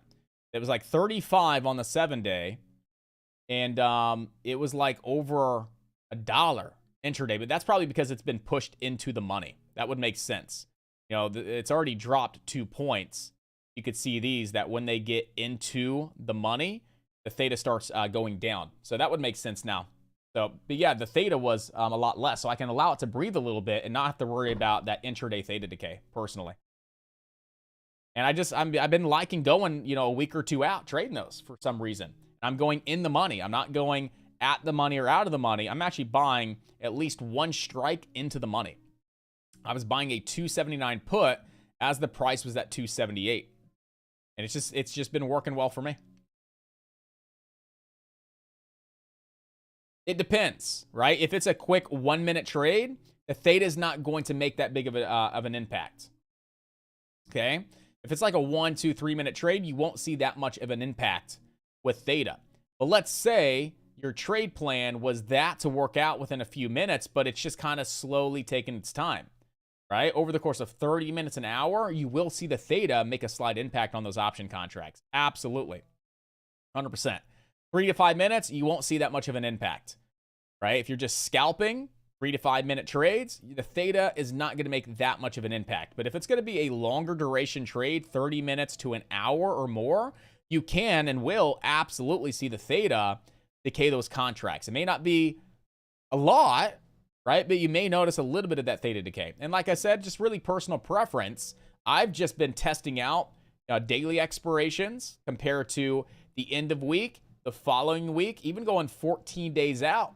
I even traded a 45-day out with no intention to swing trade it, just to kind of get an idea of how far out do I like to even say day trade some of these options contracts? Which ones do I feel that work best for me? It's just really personal preference. But the biggest reason why I chose today, 7 days out versus 0, is I noticed the theta, and I also noticed that this could drop and fade over the next 2-3 hours. And I wanted that theta to not be as significant, even though I was in the money, and I was going to be in the money if I was correct.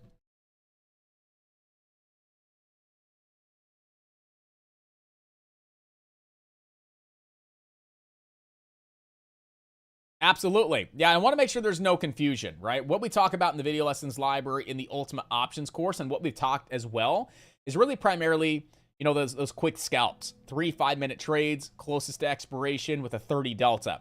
That's just to give you a baseline as a new trader to grow upon until you start making those small adjustments, right? And that small adjustment could be, I have a larger account. I want to go out 2 weeks on expiration with a 30 delta. That could just be what you want to do, right? So until you really make those small adjustments to your plan and your approach, we got to give you a baseline. And that baseline is the baseline that Matt recommends. 0 days till expiration, the closest to expiration with a 30 delta, spine the Qs to start. And you're looking for those quick scalps, those quick in and outs, 1, 2, 3, 4, 5 minutes, not those all day holds or those runners you hold all day. That's when you start making those small adjustments that may work best for you. And like I said, what's kind of working for me anyway, is again, I don't trade options. I'm just starting to get my feet wet again with more active options trading. And I've been enjoying going a couple of weeks out and going in the money.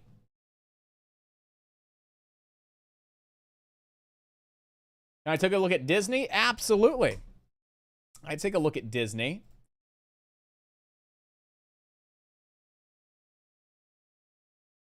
When I look at Disney, we had a green day drop off, 2-day green day. Look at the SPY, 2-day drop off, 2 green days, and a red day. So we had red, red, green, green, red. Red, red, green, green, red. It's correlating with the SPY like to a T. So here's Disney on the daily chart. All right, here's Disney's daily. Here's the SPY's daily. Look at that correlation, like to a T. Like to a T. We drop on off. We drop on off. Big bounce. Big bounce. Drop on off. Make a new low. SPY. Drop on off. Make a new low. Rally back on up. Rally back on up. A little bit of a red day. A little bit of a red day.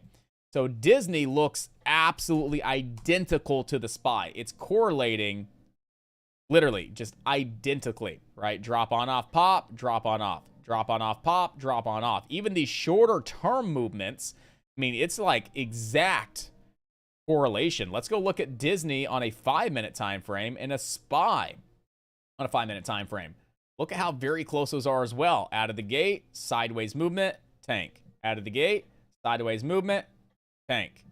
So I'll take a look at Disney, but I always want to see, is the chart like 90% correlated with the SPY and the Qs? If so, it's something we have to be mindful of. That if we're looking to go long on Disney, we need to make sure the SPY looks good for a long. If we want to go short on Disney, we have to make sure that the SPY looks good for a short because it's correlating exactly, nearly penny to penny 90% of the time.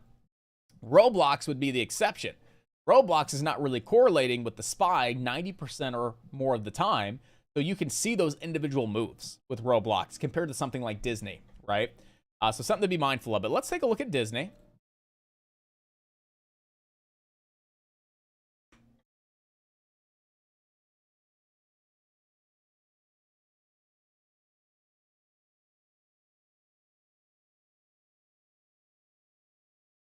Again, you got to keep in mind it's going to correlate very closely.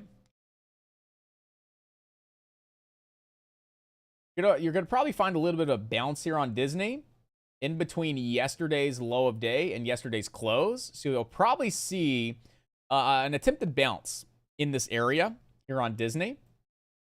And then you got this gap to be filled down to the candle close before the gap up, right around 97.14. And then back down towards around these lows here, around 94.46. And it looks exactly the same as the SPY. And what I'm kind of starting to notice on the SPY, and what, you know, we would be noticing here on Disney as well, could be a bit of this left shoulder, head, come back down, fill the gap, hold a higher low, and start to rebound. You pull back over the next day or two, close this gap, hold that gap level, and start pushing on up, you would have a left shoulder, a head, and a right shoulder. You could see a little bit of a reversal up to that 20 EMA here on Disney. And then maybe we get a nice end-of-year Santa Claus rally that's still on the table in the market, and that would put Disney back up towards maybe, you know, that 50 SMA. Same thing would apply to the SPY. Right, we kind of see the same thing starting to maybe play on out here with the SPY at this point in time. Right, we come on down here and put in this daily low. We crack below it, but immediately pop back above it. We have this gap level. We could see the SPY come down, close that gap level, and then start to kind of curl on up. That would be a nice little left shoulder, head, right shoulder.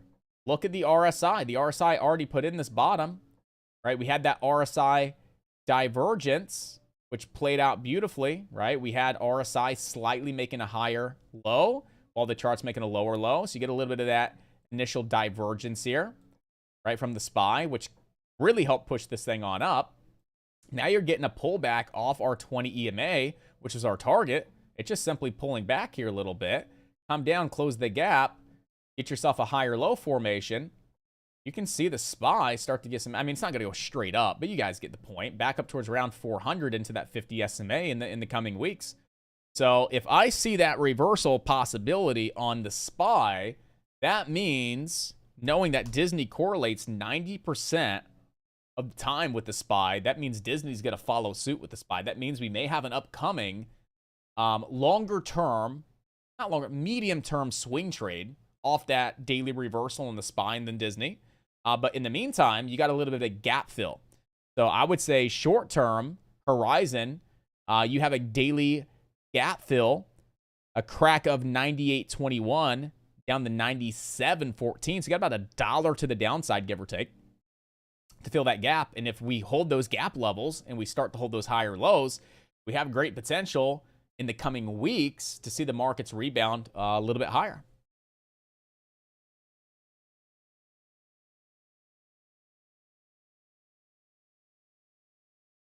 So it really depends what we do here today, Disney, in this gray box. If we stay above this gray box on Disney, the support level, and then the SPY can also hold on up as well.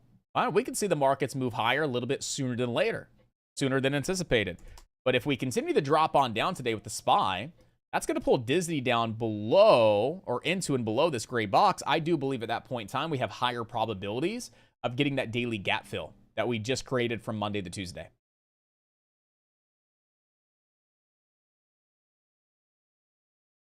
I keep hearing a bull trap thrown around as well. I do. A little bit of a bear market rally, bull trap, bringing people in thinking that this was just a June low retest in the market, that the markets are going to go lower. There's a lot of 50-50-ness, right? There's a lot of people that think like, yes, this is the bottom. You know, things have already all been priced in. It only gets better from here. I just heard on CNBC today from a really, really smart analyst. Can't remember her name, but she's really spot on. She's like, yeah, we're going to have a recession in 2023. Everybody's like, yeah, it's going to happen. She was just confident. We're going to have a recession in 2023, which, again, it means a little bit more downside in the market. So, again, it's so 50-50. We just don't know. We got to take it one day at a time. You know, we could literally have news overnight tonight that says, you know, Russia and Ukraine, those tensions have eased, blah, blah, blah, blah, blah. And that could send the markets flying, right? The market's dumped because of that news. That could bring the markets on up. Absolutely. What if they got a new COVID variant? They're going to start talking about shutdowns again on top of everything else going on. That would send the markets. You just don't know what's going to happen in the market. You can get a good idea. We got to take it one day at a time. One day at a time. If there's analysts that think we're going to have a recession in 6 months, right? Or 3 to 6 months, that means we could see more 3 to 6 months of downside in the market, right? The market's going to typically lead the economy by about 6 to 9 months. So that would make a lot of sense. Markets are sort of dropping on off and the market leads the economy by 6 to 9 months. That still tells us that we have some more pain in the economy, that we don't really have anything turning around yet. So I just take it one day at a time. I don't know. The only thing that we can do right now is strategically make money in the market. And how do we strategically make money in this market? Day trading, maybe selling cash secured puts, right? Passive income, you get to buy quality companies at prices you want to buy anyway. If you already own shares, you can write covered calls to make some passive income. There's so many things you can do. You can just sit back and relax and wait to buy some quality companies at these really, really low prices. And just dollar cost average in on some quality names. A lot of things that we could be doing, but yeah, we need to just kind of see how we move around the next couple of weeks, honestly. And then, like Corey said, tensions with Korea are getting worse. That's not going to be of help to the markets. Now you got Tucker Carlson talking about nuclear warfare and this and that on. Yeah, there's just so many things. So many things.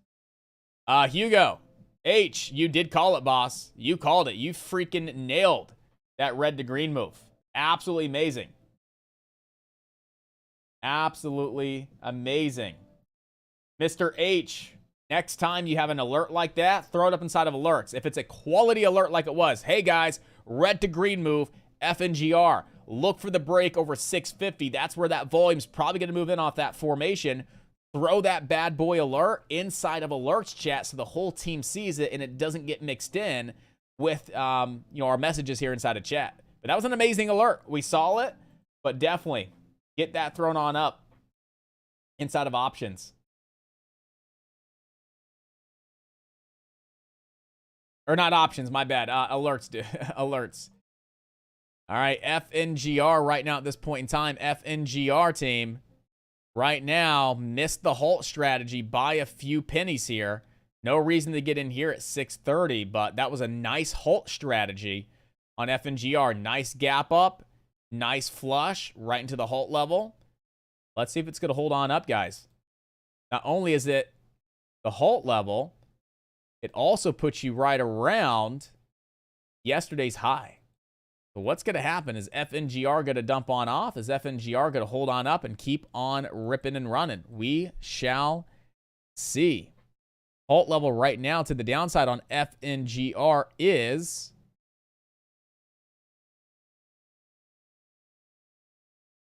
I don't see a halt level right now.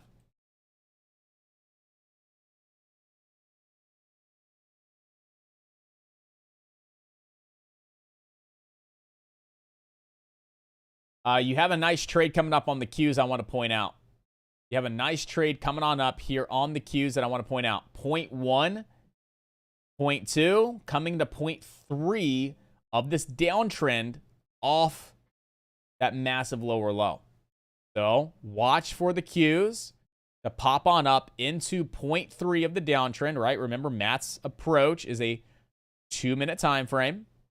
Okay, let's make it look like Matt's chart and kind of see how Matt would take that trade and how he approaches it. We'll come in here to the style and we'll change these to bars. We'll make sure that we are absolutely spot on with that downtrend. All right, nice sloping downtrend. It's not too vertical. It's not too steep. We got a really nice downtrend. 0.1, low. 0.2, lower low. If it creeps back up into the downtrend, boom, you got a nice, quick, maybe scalp opportunity here on the Qs. Maybe we have the same thing on the SPY. So let's go ahead and take the SPY from that high. Connect this on the way down. Absolutely. Look at that. Very nice downtrend that we're getting ready to approach on the SPY as well. So both the SPY and the Qs need to be on high watch for that third point of this downtrend off those significant lower low formations.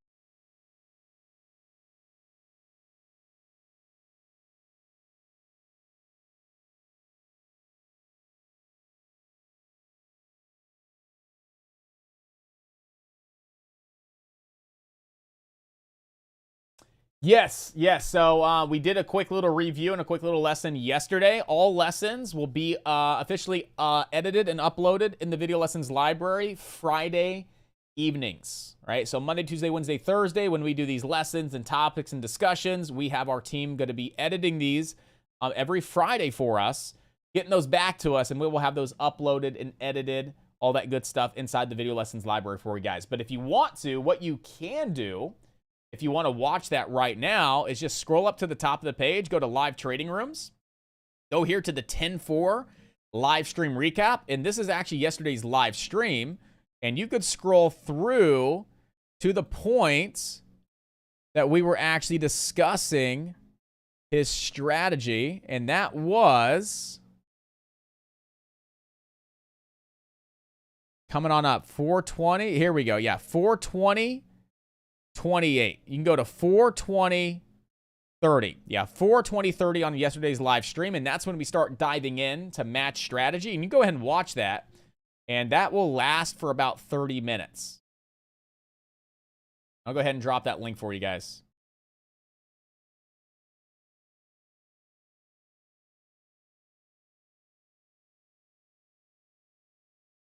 And it was 420 30. The timestamp on that video, 420 30. You guys can check that out. You guys are all set.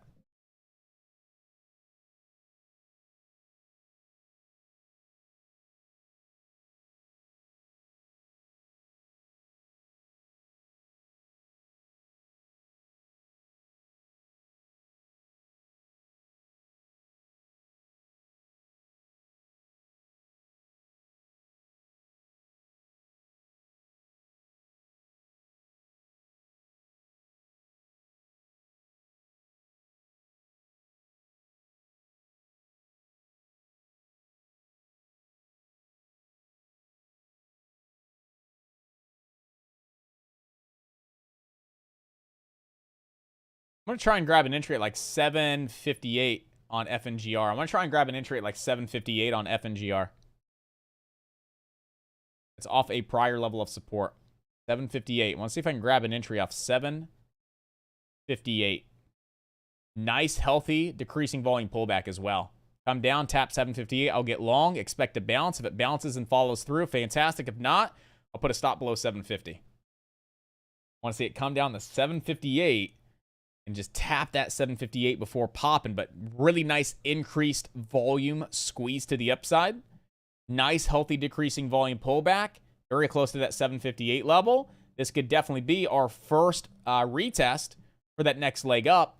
We have room to 875 here, guys, on FNGR.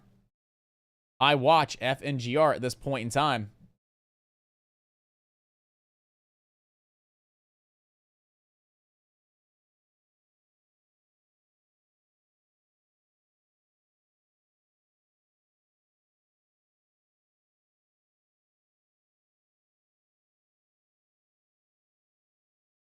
Not a fan of the price action there.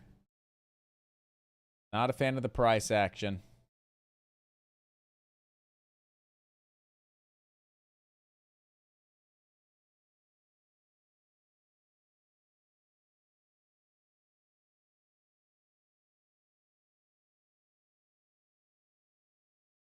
I'm going to do a test order, too, just to make sure there's no issues.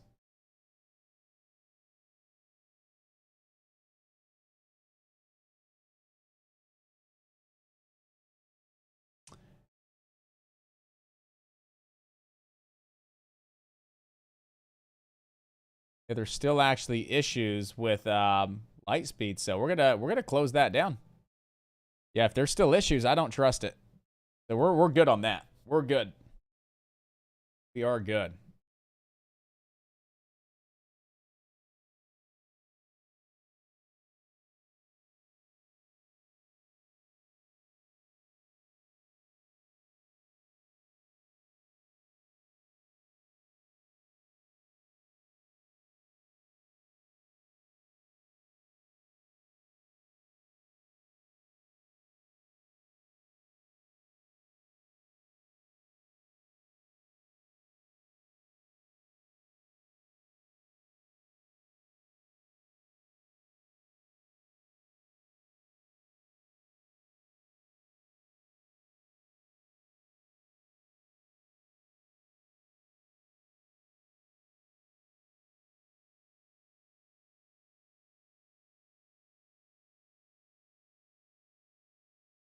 Yep, as it was coming down, just the price action wasn't nice. You know, it was supposed to be a nice, slow, steady pullback. Maybe 3 to 5 candles into that 758. I wasn't expecting that candle just to go bloop right down the 758. That's not the type of price action you want to see. And plus, it just went right down the 750.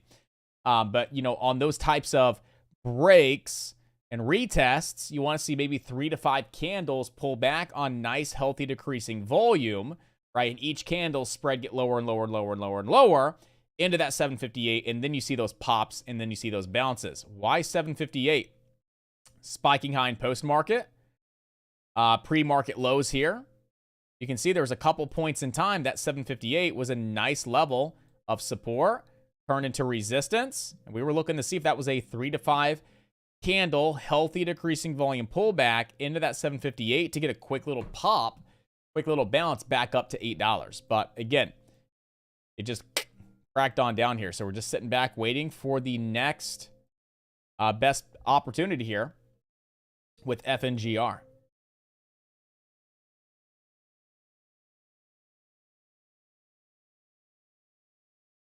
I mean, the absolute best area to get involved, if it comes all the way back down, would be 650.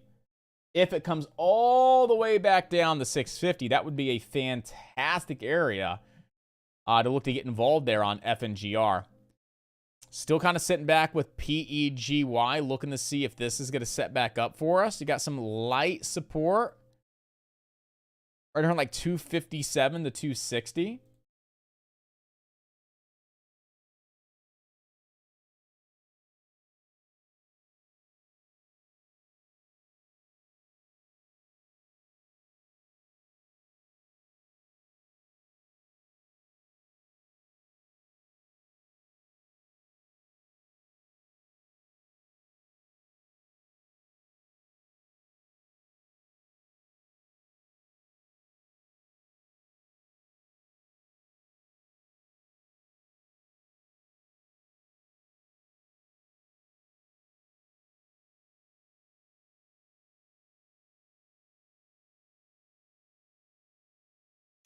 So do you guys have any questions? Let me know. It's 10:54, guys. It's 10:54 right now at this point in time. And, you know, it was definitely a hot day, right? You got an amazing trade there on the Qs for that crack and retest. That was a really nice trade there on the Qs if you guys grabbed some of that. The SPY, you know, you're getting that crack and retest below yesterday's open, it looks like, and that's right at 372.40. And that's also going to put you right into this downtrend. So your next best, actually, I don't know. Because you came on up. If this would have been up into the downtrend, fantastic for the drop. But you're actually starting to get a little bit of this higher low formation that could lead to a possible break of the downtrend. So be safe with this one. Be cautious. It could absolutely come up here to that 374.40. That is a very strong resistance level. It's also the downtrend. We could see it pop on up, get rejected, and move lower. Absolutely. But it's also coming in off of a slightly higher low that could potentially lead to a break as well. So play it smart. If it comes up to the penny and you want to play puts, get in, play puts. If it starts breaking that level, simply reverse your position and play that break long as intended. Right? You do have some opportunity coming on up here on the SPY right at that point. 372.40 happens to be your downtrend as well as yesterday's open. The Qs right now at this point in time, look for a possible rejection off the downtrend as well.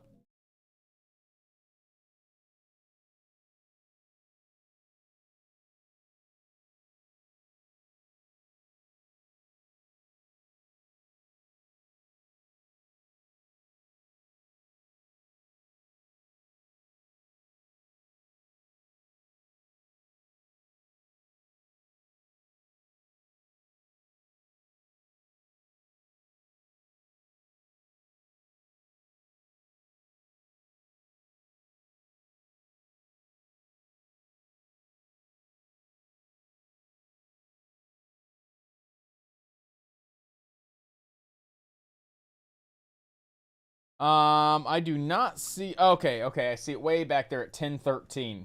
I caught Lucid, $15 puts, 15:10 entry, and sold at 19:45. The red candle at 9:45 a.m. is when I sold. Let's go look at LCID.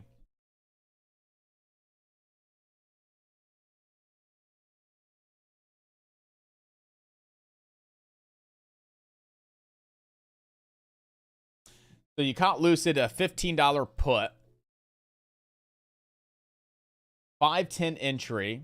Let's mark up your 15:10 entry.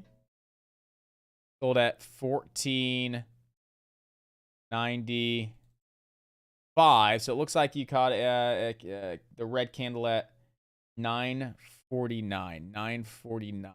Mark up 9:49. Right.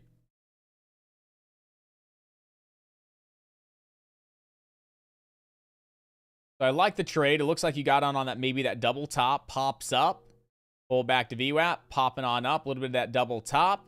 Grabbed an entry. Looked like maybe you were anticipating that double top. Just so happened to be double topping right around its 20 EMA as well. So you got that 20 EMA looking to hold it down. You got a nice little double top here on LCID. So I like the entry. I like the drop. You held it. You got a quick little pop on up. Dropped on down, low of day, take some profits, and then I would have maybe gone risk-free on the rest. You know, definitely here, you're in. Taking a little bit of heat, not really. You're in, boom, low of day, first target. Lock in some profits. Stop loss, break even, right? And then just let it ride if you see potential for a runner. And then your next target, just by looking at the chart, would have been yesterday's open. Right there at 14.51, and that's kind of where you're at right now. It would have been a very long hold, but that's a way to catch more, bigger winners, is just leave a runner on the table. So I don't think necessarily better analysis would have made that winner bigger, right? You did the right thing. Great entry. Great first target at low a day because that could have easily bounced and squeezed on up. You weren't greedy. You locked in some profits. But from a technical perspective, you did the right thing.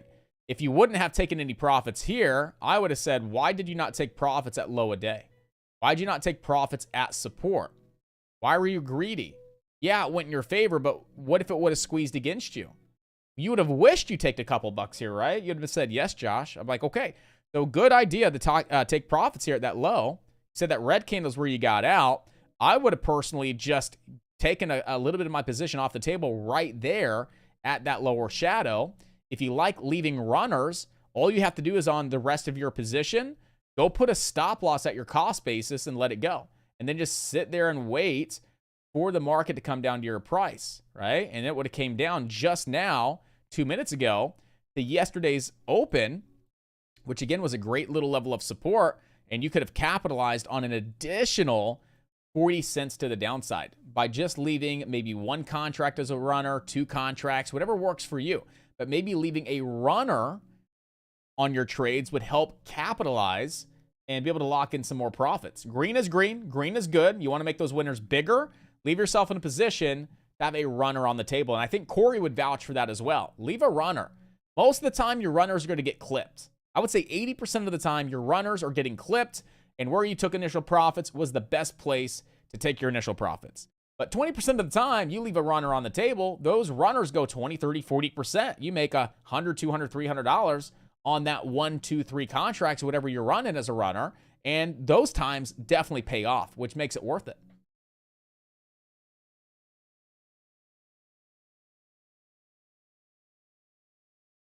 So yeah, like a hard stop in the system at break even on a runner, like say one contract, would have definitely allowed you to take a breather and not stress it.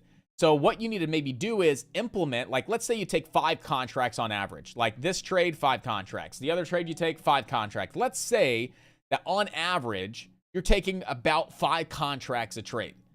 Implement one more contract. So take 6 contracts, okay?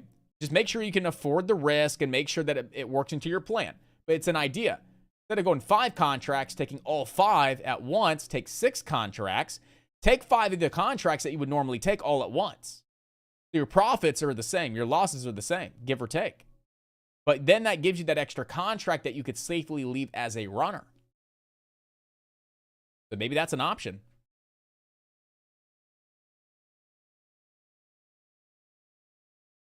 Exactly, like the runner on the Qs, right? Like the runner on the Qs. I know it took profit sooner than later, but going 7 days out with a 540 entry on a 279, they're at 620.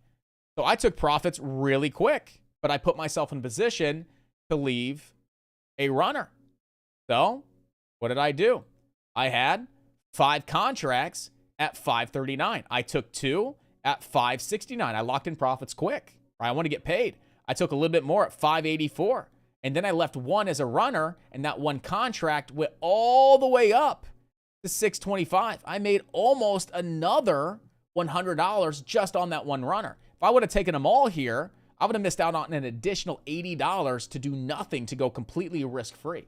So in this scenario, on that trade, it made a lot of sense to have a runner on the table. Now, like I said, most of the time I leave that 1 contract runner, it gets clipped 80% of the time, right? It'll just stop me out, stop me out, stop me out. But these times, that 20%, it really pays off. But always lock in your profits quick. Take your profits, take your profits. Nothing wrong with that. Have an extra contract as maybe as a runner, and you guys are all good.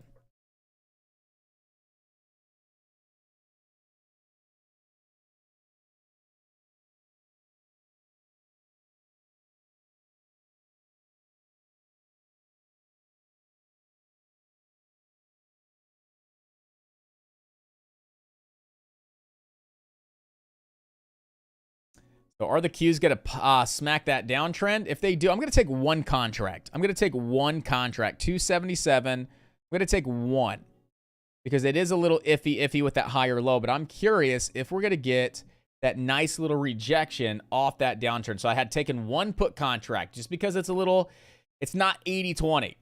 I would say it's a little more on the maybe 70-30, 60-40 side. And the reason for that is because it's coming in to the downtrend on a slightly higher low. So that's why I'm only going to take one contract and not be super aggressive with position just in case, right? Just in case.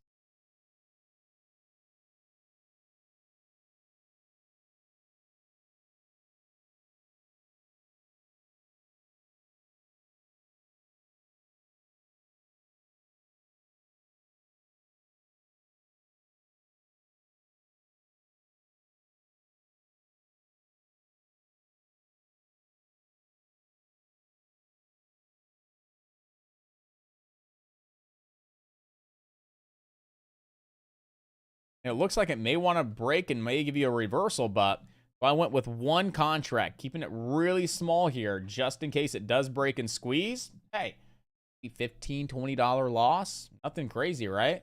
I'm only risking maybe 50 cents on the chart, which is half the delta. The delta is 50, so like 20 bucks maybe. I'll take the $20 risk. That's fine.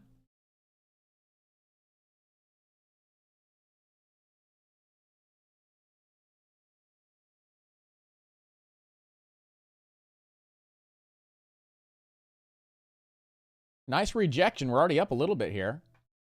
So I did catch it a little too late, I feel like. Right, I kind of got in right here. By the time I pulled the trigger, the price was probably here because the fill wasn't the greatest. Now, if you would have gotten that Matt strategy, boom, you're already up your 50 cents, right? Boom, Matt's in. 276.60. Where's 50 cents at? Boom, you're getting 50 cents. Pretty darn close, right? You're almost there. Not quite, but you're getting pretty darn close. You got a quick little 40-cent drop in your favor. So those did jump up a little bit. Those jumped up from a low I saw on a bid of 505 up to 530. So, I mean, those did jump up pretty decently there off that downtrend. That was the trade that we were kind of waiting for. One contract, though, just to play it safe.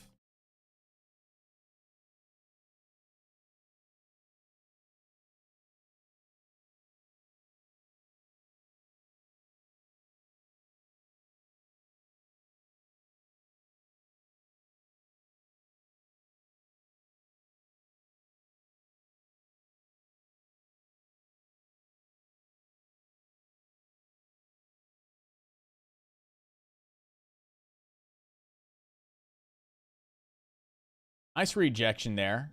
Not a bad little drop. Not a bad little rejection there on the Qs. You know, on a bigger position, oh, exceptional. On a bigger, better position, exceptional. This just kind of covers some of my commissions and fees for today, right? I'll take it. This will just cover some of those commissions and fees for today.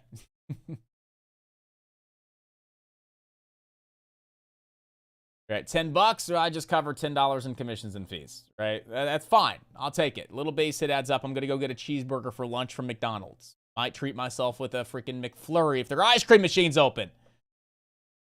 And again, that's just Matt's strategy, right? You got your 50 cents. So Matt would have taken 30 contracts with a 30 delta, right? Got that 50-cent drop. Okay, he would have taken 10 of those contracts off the table, minimum. For half that delta, 15. He got a quick 150 on the table. He's at 150, and now he's risk-free. Made $150. Now he's risk-free on the trade. Right? So what? Maybe he's seen it bounce at 276. Yeah, 276 here off these higher lows. Maybe I take 10 more. You know, yeah, let's take 10 more. Boom, I'm locked in 300 bucks.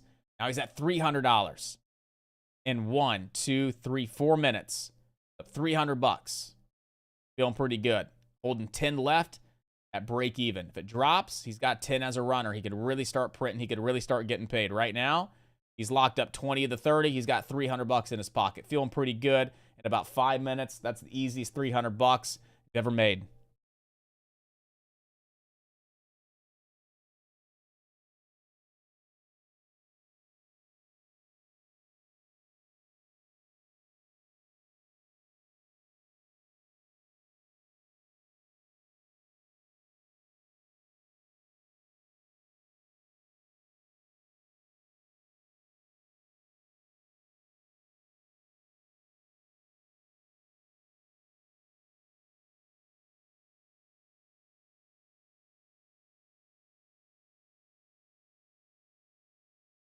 And boom, he just got stopped out on this 10. So just like that, based on yesterday's example, remember when we put everything together in perspective on the 30 contracts, the average stop loss, this and that, that'd have been a quick little $300. He would have been stopped out on his runner. But hey, quick $300. Not a bad profit in, less than 5 minutes of work, just being patient and waiting for the market to come to you versus you trying to chase the market. So, all right, guys, it's 11:10 right now at this point in time, and I want to do something nice today, guys. I want to dive into a nice little lesson, and today's lesson, ladies and gentlemen, I think this is great to do a little bit of a refresher on trade plans. I can't say the last time we've done a lesson on building trade plans, which is so crucial to make sure you're building plans on every single trade. You understand where your entries are at on the trades, where your stop losses are going to go, where your targets are at what point in time you bring your stop losses up to break even. We always need to be prepared, right? Preparation is everything, and we need to build trade plans on every single trade we take, because if we do not have a trade plan in place and we take a trade, we are gambling. So if you ever entered a trade without a plan, you are gambling. If you want to gamble, go to the casino. It's more fun. You sit there and spend a lot of money. They're going to give you free drinks and rub your back and tickle your toes, right? It's fantastic, right? I love going to the casino. Don't tell my wife. They tickled my toes. In all seriousness, we'll have to chop that out of the lesson, all right? But seriously, if you're not prepared and you're not in a position, you're going to fail, right? What's the saying? Lack of preparation, fail the plan. What's the saying again? I'm kind of running a brain fart right now. Fail the plan, plan to fail. That's what it is. You fail the plan, go ahead and plan to fail. There we go. Just had to come with me. I was literally thinking about getting my toes tickled there for a second. It just kind of threw me off, okay? So yeah, trade plans are really, really important, guys. If you do not have a plan on a trade and you jump in, you're gambling. And if you're gambling, you shouldn't be in the market trading real money, because the probabilities are you're going to lose, right? We want to win. Preparation is everything. So let's talk about how we get prepared on our trades by building really simple trade plans. Very simple stuff, guys. All right. So trade plans are your plans for a trade, right? One of the main reasons traders fail in the stock market is because they lack preparation, right? Preparation is key to your success. Discipline is key to your success, right? Being consistent is key. Patience is key, right? Preparation is one of the keys to your success as a trader, okay? Think of a trade plan like a map. I give this analogy a lot. Think of a trade plan like a map, okay? Let's say you're going to go travel cross country to a destination you've never been before and you're taking a vacation. You jump in your car and you start driving across the country. You're probably going to get lost, right? If you're on to San Diego from Indiana and you've never gone from Indiana to San Diego before, you probably will get lost in the meantime. You might have to stop and ask for help. You may have to go eventually pick up a map to figure out where the heck you're at. Nowadays, you got your cell phone. But if you just get in your car right now and you start driving to a destination that you've never been to before, 99% of the time, you're going to get lost. But if you had a map, right, you would have been able to sit down before you got in your car and prepared your journey like I did when I was 16. I was going from Indiana to Florida for my first spring break, and my dad pulled out a map and said, all right, you're going to go from Terre Haute, Indiana, down to Evansville, down to Henderson, Kentucky, from Henderson, Kentucky, down to Nashville, from Nashville to Atlanta. He goes, you literally just follow the signs. When you get to Atlanta, look for the sign that takes you to Valdosta. When you hit Valdosta, look for the sign that takes you to Tampa. I had a plan. We got down just fine. Well, I was 16 and I did a lot of things I shouldn't have done on spring break. I lost the map. I didn't know how to get back. When I was 16, cell phones weren't really a thing like they are now. So I got lost. I had to stop and ask for directions. I was out of money, right? Spent too much money on booze, okay? So I was prepared on the way down. I got to my destination just fine. I knew exactly where I was at and exactly where I was going. It's the same exact thing for trading, guys. Without a map, your plan, you may get lost in the market and you're going to be trading with a blindfold on. But if you have your map, your trade plan, right, you know exactly where you're at. You take the blindfold off and you can navigate the market properly, right? You can see clearly now that the rain is gone. what your entry is, where your stop loss is going to be, what your profit target level is, where you want to lock in profits based on the amount of shares you have. How much money are you going to make and are you going to lose? You know exactly what to expect. Right? You sit down at a blackjack table at the casino, you don't know if you're going to come up or go down unless you know how to read cards. Well, I'm teaching guys how to read the market. Get prepared, build a plan, take the blindfold off, and you know exactly what to expect before you place your bet in the market. You know exactly what you're going to lose. You know exactly what you're going to make. You know what the probabilities are of success, and the odds are in your favor.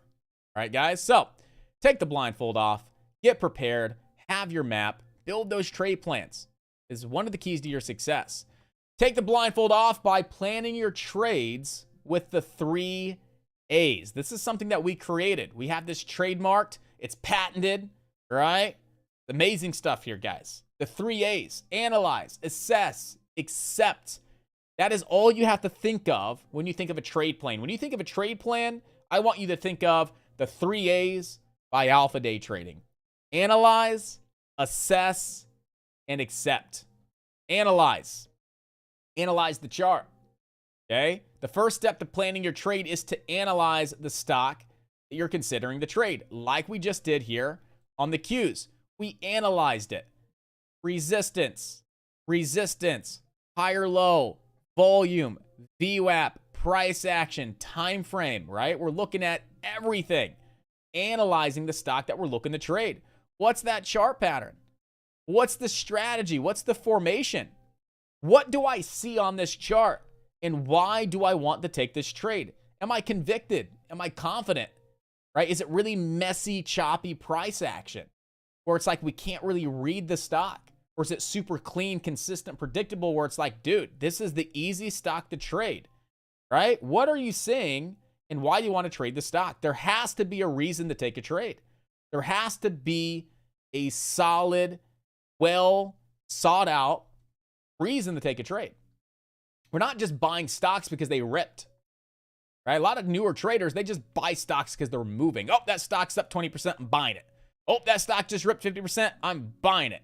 The stock's up $2, I'm buying it. No, there's got to be a reason to take a trade. Oh, that's an inverted head and shoulders formation, and that right shoulder's above support with a beautiful neckline, and we have increased volume with substantial, fantastic price action, right? At load, there's got to be a reason, multiple reasons to take a trade. You cannot just buy a stock and hope that it moves up. Analyze that stock. Analyze that stock. Right? Do your due diligence, dissect the crap out of it, know that stock, become that stock, right? Assess. I want you guys assessing all of your levels, all of your areas in which you want to get in. If you're scaling in, assess those entries. Okay, what's your stop loss on the trade? Assess where your stop loss is going to go. Where do you want to take profit? What price is going to be the price where you start selling shares to go ahead and put money in your pocket? What's your target? Right? How many shares are you going to take? Are you going to take 1,000? You're going to take 10,000 shares? You're going to take 37,000 shares? You're going to take 1 share? How many shares are you going to take? If you do not assess everything listed above, you are still trading with a blindfold on, and you're essentially gambling. Okay? Entry, $6. Why? Because I've analyzed the stock's chart. The stock's chart's telling me, based on my analyzation, to go ahead and make an entry at $6. Based on me analyzing this stock's chart, it's telling me to put a stop loss at $5.90. Based on analyzing this stock's chart, it's telling me to take profit at $6.20. So I'm going to get in at 6. I'm going to sell at 6.20 because that's what the stock is telling me to do. From me analyzing that stock, looking at all of the levels, all of the indicators, everything that I can see, it's telling me good buy at 6, proper stop loss at 5.90, fantastic sell at 6.20. That's a 2-to-1 setup. Okay, I'm 80% confident this trade's going to work because I analyzed it. I'm confident. I'm convicted. I now know what my entry is. I now know where I'm going to walk away from that trade and take a stop loss. I know exactly where I'm going to start taking profit at my target. Now, we need to assess how many shares can we actually take on that trade. And it all starts with How much are you willing to lose? How much are you willing to lose on the trade? The golden rule is you should not lose more, and you cannot lose more than 3% of your total account value on any given trade. Right? So let's say you have a $100,000 account. Okay. What's 3% of $100,000? Well, that's going to equal $3,000. 10% of your, or 3% of your $100,000 account is $3,000. You know that your maximum stop loss on that trade, if you could actually see that, I thought that was a highlighter tool. No. Okay. Your maximum stop loss here, if you have a $100,000 account, you know that 3% is the golden rule of risk. You can't risk any more than $3,000. Let's say that's what you want to risk on the trade. You're like, you know what? I love the setup. Balls to the wall. I'm risking that 3%. I'm risking $3,000. It's a 2-to-1 setup. Remember, I have potential to make $6,000. Freaking awesome. Okay. What was your entry price? You guys remember? It was $6. What was your stop loss? It was $5.90. What was your target? It was $6.20. You're looking to make 20 cents a share, and you're risking 10 cents a share. 2-to-1 setup. Your maximum loss is $3,000. How many shares can you buy? What's the answer, guys? How many shares of this trade am I going to be able to buy? Right? My risk is 0.10 per share. Okay, that's my risk on this particular trade. I'm going to lose $3,000. How many shares can I buy? 30,000.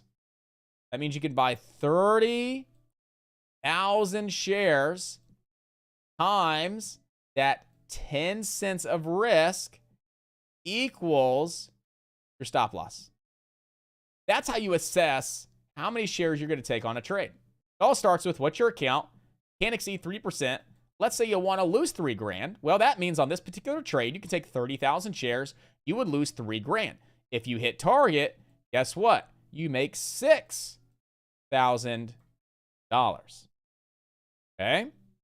You're one more step away. All right, what do you guys think the next step is?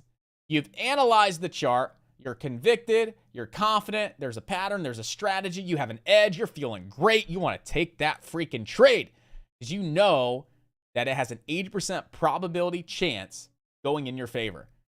You did the right thing and you laid out that map and you mapped out your entire freaking journey. You know exactly where you're going, when you're going, and how you're going there, right? You know exactly what your entry is, your stop loss, and your target based on analyzing that stock's chart. And you now know how many shares you can buy to not exceed a certain dollar amount stop loss of $3,000.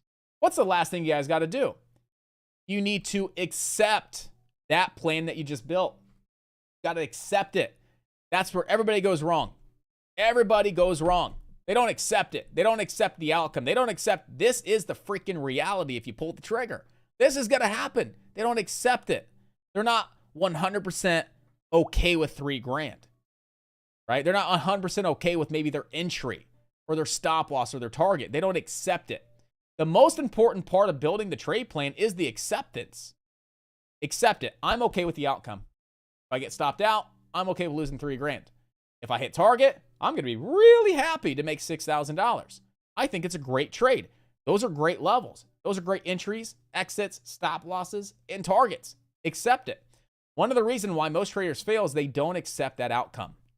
Okay? You need to accept the plan you just built and accept the outcome of that trade, whether it's good or bad. Accept it. Own it. Live it. Because once you pull the trigger, that's the outcome. Okay? Is that the best possible entry? Ask yourself, is it the best possible entry? Yes, it is. Is your stop loss too tight or too far away? It's actually not too tight or not too far away. It's just right based on my analyzation, right? Is my target realistic? Absolutely, right? It makes a lot of, I think go higher than 620, but I'm going 620 to not be greedy. Are you being too aggressive and taking on too much risk? You know what? Now that I think about it, yeah, that's kind of a lot.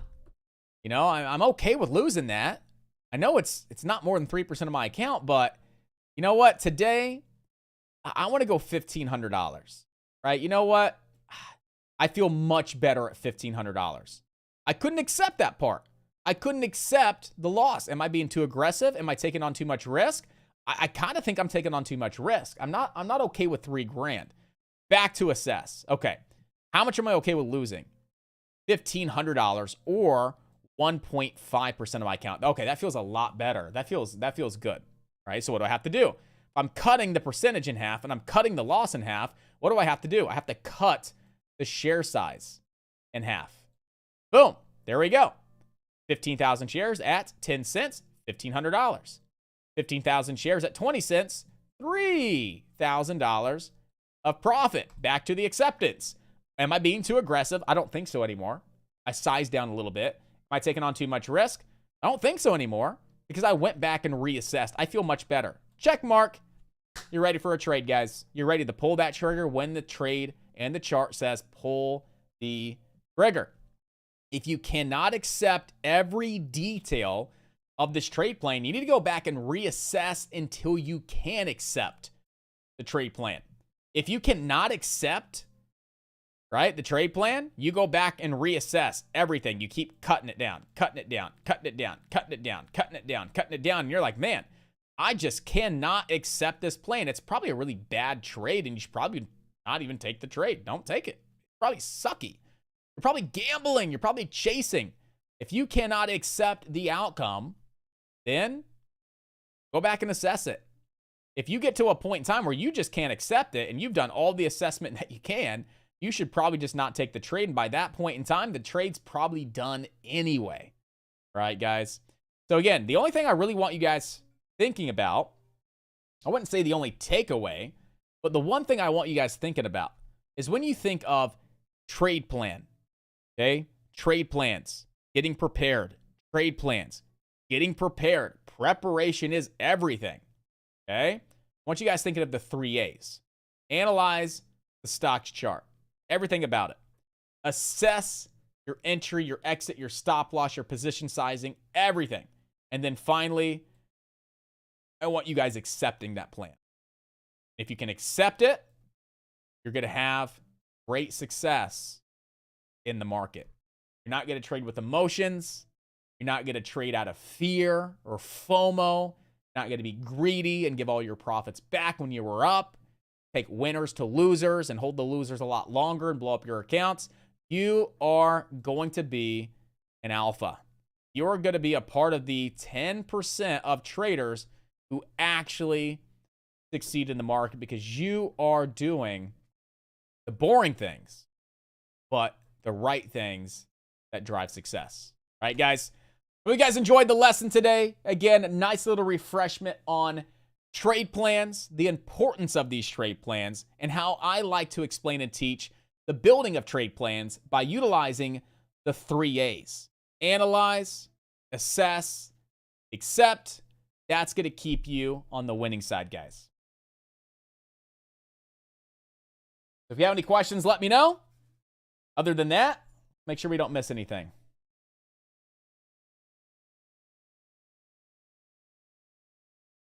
I'm glad that that lesson resonated with somebody inside of chat. I hope that lesson resonated with somebody over on the tube. It's been a very quiet day over on the tube. Who do we got on the tube right now? We got anybody on the tube right now? I don't think anybody's here, man. Everybody's like, pfft, pfft, pfft. This dude's only, calling out some pretty good trades. We're only making some free money over here, but can't even give him a hello. No, I'm just messing with you guys. Billy, what's up, Billy? John, absolutely. Danny's like, I'm just listening and learning. I got nothing to say. I'm soaking it all in. I love it. Danny's over there. Billy, you guys learned something today on YouTube? Give me a thumbs up. Give me a thumbs up if you learned something new today. All right, give me a money sign if you made some money today over on YouTube. If you made some money in the market, give me a $sign. If you learned something brand new today, give me a thumbs up. Class was in session. Indeed it was. Love it, love it, love it. I love doing this, man. I'm so fired up right now. I'm fired up. Alex is making some money today inside of chat. That's what I'm talking about. Billy, Brandon, making some money day over on YouTube. That's what I'm talking about. That is what I'm talking about. Swing trading tops. Nice, Billy. Nice. Is TOPS still looking good? Yeah, 850 to 875 was your target, but you could see the break over 875 to $10. Sure, for sure. Danny learning a lot today. Danny learning a lot. All right, I said at 12 o'clock this was done. So since we're already discussing and we got some activity over on YouTube, I mentioned this on TikTok, and I'll mention it here as well if you guys want, okay? We were going to go ahead and extend the ADT 100 coupon into today, and the first 5 people that join and sign up get a free one-on-one on me. Okay, we had 3 individuals sign up from TikTok right at 9 o'clock. So there's 2 seats left. Right, if you guys want it, I'll drop the details. Okay, it's a free course, a $1,000 course for free. You're getting 20% off more on our yearly plan, and I'm hooking everybody up, the first 5 individuals, with a free one-on-one. And I said I was going to end that at noon. So I just looked down. It's 11:30. I want to let you guys know, hey, there's 2 seats left. If you want the details, I'll provide them. If you're like, I don't care, we're going to go back to trading stocks, baby. I just wanted to bring that up before I forget to do so. All right. Driving and listening now. KITT for $500. Alex, woo! Grabbing some profits. So go ahead and shout out some members real quick. Let's do it. Let's shout out some members real quick. Carlos is really liking the inverse head and shoulder strategy. Small profit on KITT, just getting the feet wet. Mr. G locking in $7,335. Josh over here looking like a freaking peasant today, locking in $500. But hey, I'll take it. I'll take it. Hugo! Man, my biggest win after some red days. You got 145. Guess what, Hugo? That small adjustment and stop loss, isn't it? I got you, man. Allen locking in $100. Stir locking in $190 on the day. Skylar locking in $100. And Johnny Holmes 2xing his daily goal with consistency. My goodness, ladies and gentlemen. If we got some more profits here inside of chat, you better post those up right now at this point in time. If I don't see your profits coming on in here, I'm banning you today. Right? YouTubers. Who wants to join the team today? If you do, click that link. Don't miss out. 12 o'clock. The link's not going to work. The coupon's not going to work. The one-on-one private mentoring session is not on the table at that point in time. The first 5 before noon. Get it? We'd love to work with you. We would love to have you a part of the team. The team's probably going to kill me because I keep giving crap away. But you know what? I got a ban button and they don't. So if they give me a hard time, I'll boot them. I wouldn't do that to anybody. All right. I love you guys.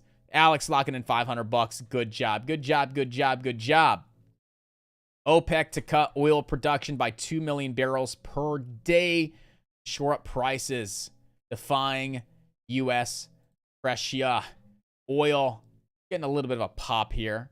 INDO hasn't really been doing all that much. That short was beautiful, though, if I still had the short.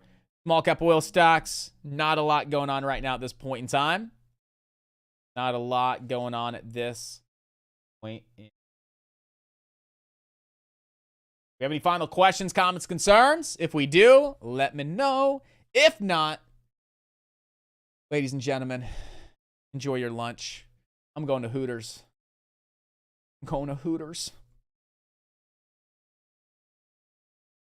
Have some fun. We're going to have some fun. We're going to eat some wings on Wing Wednesday. I'm hungry. I am super hungry. I dropped the wrong link before. Here you go. There you go, guys. And so again, it's just going to take you on over to alphadaytrading.com. You're going to go here and click that little join the team button. You're going to scroll on down here. You're just going to type in ADT 100. You're going to apply that coupon right there. As you get down to the bottom, you're going to see that, boom, you got an extra 20% off. Boom, you're saving $8.98 off the Ultimate Day Trading Starter Kit course. You're literally getting the course for free. You're inside for the next 12 months inside a chat for only $800. Like, what? That's $60 a month. And you're getting an hour with me on a private Zoom call for me to help you build some structure and give you some guidance on how you should be moving forward with your trading career. So Amazing stuff. I love it. This definitely needs adjusted. That goes down. Goodness, it's got to be a little bit beautiful. All right, guys. If you have any questions, let me know. If not, we're going to go ahead and jump off the mic. All right, we're going to go ahead and jump off the mic. Option trade from Steve. Nice. 188 on the day. Way to come in, make it happen, Steve. Good job. Good job to everybody.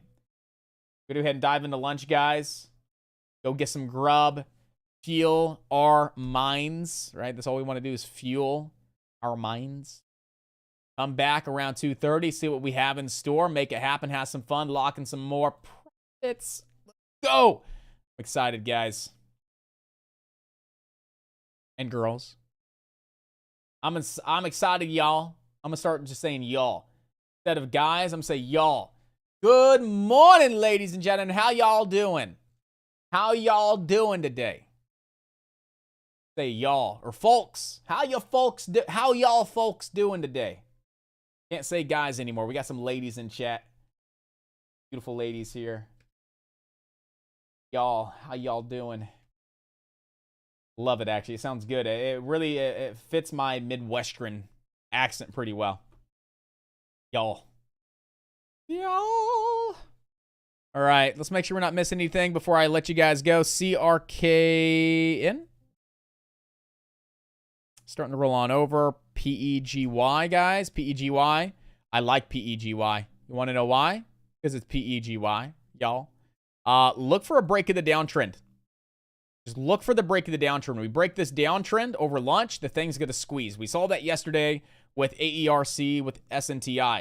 You know, it wasn't really doing a lot over lunch, but then like 1 o'clock, downtrends break, the stocks start ripping, and we have a hot power hour. Watch for Peggy to break this downtrend. We could also come into the uptrend here, and that's okay. Uptrend support, VWAP support as well. If we ever break this downtrend, you could take it long back to 304, 355, and then 4 buckarooskies here on Peggy. How's KITT looking? Is KITT looking good? Got to break over $6. Over 6, we have room to 7. Back burner at this point in time, but Peggy looks to be the best. Peggy looks to be the best. FNGR.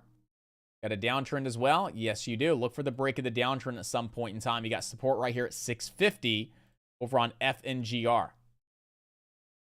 Sorry, I had to do it. I just felt like it. Every time I look at finger, I just want to give the finger. Love you guys.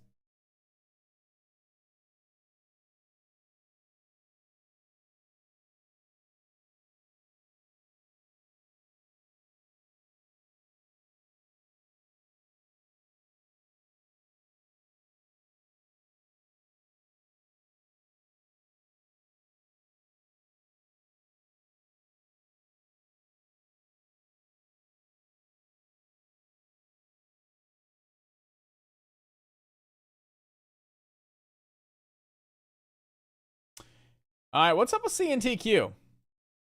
CNTQ, an $8.2 million bet on GMS. 3 stocks insiders are buying. CNTQ director Carrie Proper acquired a total of 500,000 shares. Jesus. At an average price of $10.36 to acquire these shares, it cost around $5 million. And whoever the heck this is just made $5 million in literally past, no, more than that. Creeping up on a $10 million profit.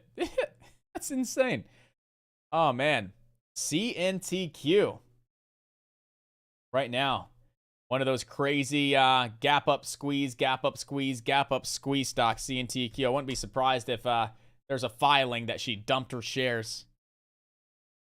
Dumped the shares. Sorry, guys. 10 mil. Deuces.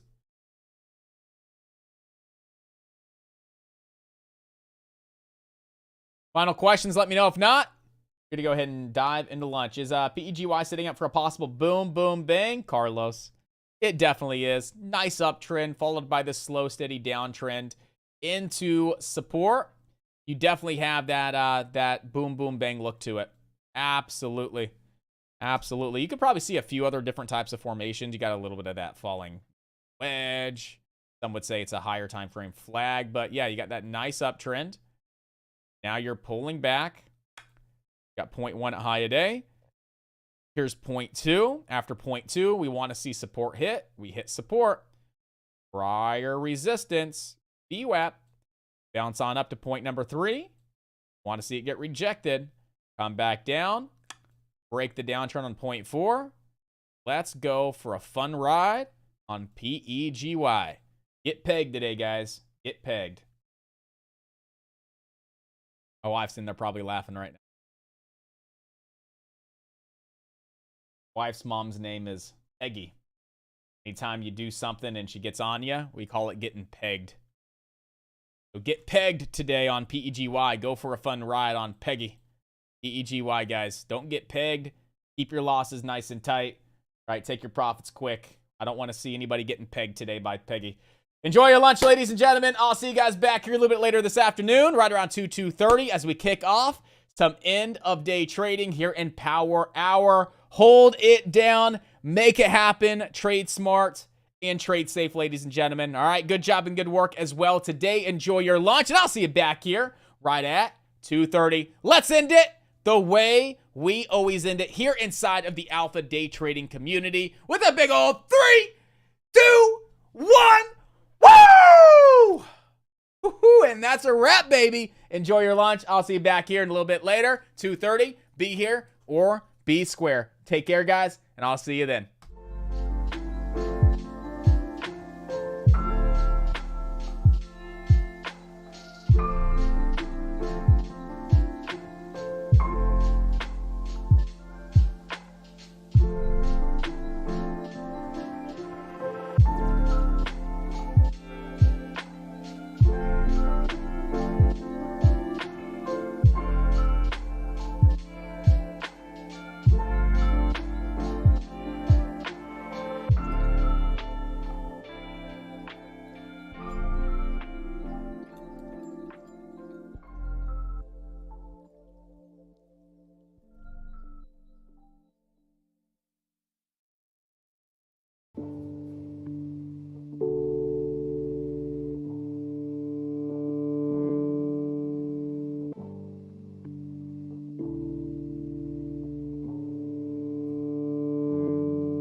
Yo, what's up? What's going on, ladies and gentlemen? I can't say that anymore, right? I said no more ladies and gentlemen, no more guys. It's what's going on, y'all? How y'all doing on this beautiful hump day? How'd you guys enjoy your lunch? Hope you had a good one. Hope you guys got fed, feed your body, fuel your mind, and that you guys are all set. Ready to rock and roll for an awesome power hour ahead. Yesterday was an amazing day in the market from around 2 o'clock until 4 o'clock. Looking to see if we have some nice action today as well to, again, continue to add to the bottom line. Y'all, yeah, you got to get with the y'all. How y'all doing? What's up, folks? Oh, man, let's make it happen. I got to get my oil changed today. All right, guys, look at Tops. Tops being an absolute freaking beast from 531 low a day to 1160. Like, what is going on here with TOPS? This thing has been on an absolute tear, an absolute grind to the upside. This is definitely going to be a stock that we want to keep on high watch into the end of the day, right? We have a little less than an hour and a half until the closing bell. Traders may be looking to get this thing up to that 200-day moving average at 1313. Right now, we want to see if we can hold above that VWAP at the lowest. Ideally, these prior lows at 917. Let's see what TOPS is going to do here coming into the end of day. All right, you got BHVN. This stock is up right now, 36% on the day. Nice, steady uptrend. We did just come back down to those prior highs, prior resistance, and we are hitting and respecting that level as new support as well as our trend line. So we definitely want to watch BHVN. Keep this one on watch above $11 and above the trend line. As long as we stay above this trend line and $11, we have great potential to see a spike back up to 12 bucks. All right, so we're going to definitely keep all eyes peeled on BHVN. You got this really all over the place stock, right? This is how HKD was moving. Right? It's exactly how HKD was moving. Gap up, squeeze, halt. Gap up, squeeze, halt. Gap up, squeeze, halt. The second it gaps down, oof, it gets nasty. This is a really risky trade. Light volume, right? The stock's trading on average at the peak. When you say on average, the peak on these 3-minute candles is like 20,000 shares. So not a lot of volume. Very risky. Play it safe. Be smart. If you're going to get involved, very small size here on CNTQ. And when I say small size, I literally mean like small size if you're going to get involved, right? The thing could drop on you substantially, right? It's getting halted right now at 24.75. The downside at this point in time. Risky biscuit stuff, guys. Risky biscuit stuff. But again, it's moving. It's active. We'll keep it on watch. PEGY is slowing down quite a bit. KITT is slowing down quite a bit. FNGR is under that trend line that we just cracked, retesting it as resistance. So really what I'm seeing at this point in time is not a lot, but there's a lot that could start moving. There's not a trade right now that I want to jump in on with, right? Not seeing anything right now that looks great to get involved with right now this second, but there's a lot of great opportunity. We will be watching BHVN, TOPS, maybe CNTQ, maybe. PEGY still on watch. KITT and FNGR. We're just waiting for an opportunity to really present itself. So just got to sit back and be patient. What's up with RDIB? Nothing there. It was hitting the high of the day momentum scanner, but there is nothing going on with RDIB at this point in time.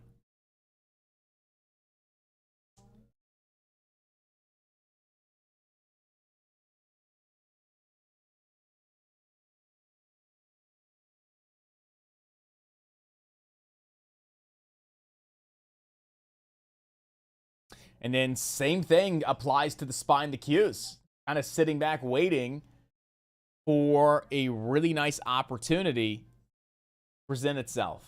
Okay? Not saying it's going to be a dead power hour. Not saying it's going to be slow and nothing happened. But what I am saying is right now at 235.49, there's not a trade right now that's worth getting involved with. Okay? I don't really see a reason to be jumping into the Qs right now, whether that's long or short. I don't see a reason to get involved with the SPY just yet. FNGR, I don't see a reason to get involved with FNGR here. Same thing applies to KITT at this time. PEGY is trying to break that downtrend, but it's very weak. So again, not seeing too much there right now. TOPS, we just need to watch this above that 917 level. And then BHVN, if it can hold above $11, maybe, just maybe, we get another nice little spike to the upside here.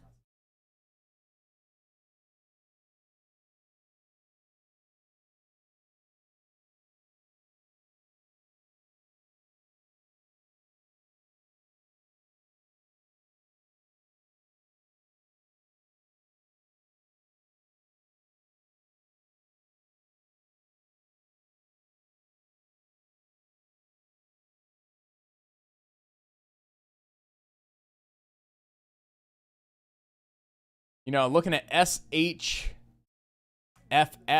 newer IPO, absolutely exploded today. We are coming back down into that prior resistance level that could be new support. And we could absolutely start to see a break of the downtrend. And that's where volume would really start to move back in as well. So, I know there's a lot of different, opportunities. Volume's a little scattered right now at this point in time. So again, you just got to be patient, sit back, and let's see where traders decide to go and where the next best trade is at.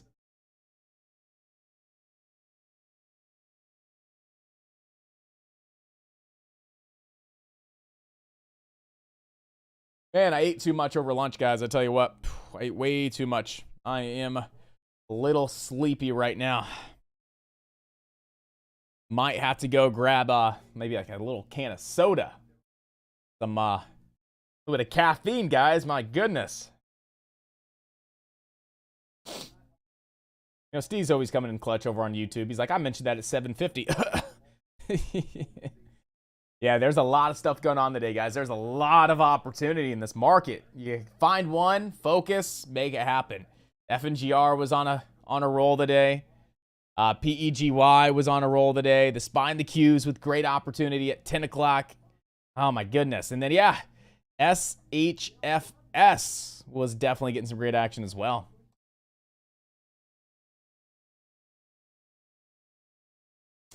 Quick question. The Discord that we're launching, you guys have had a chance to get in there.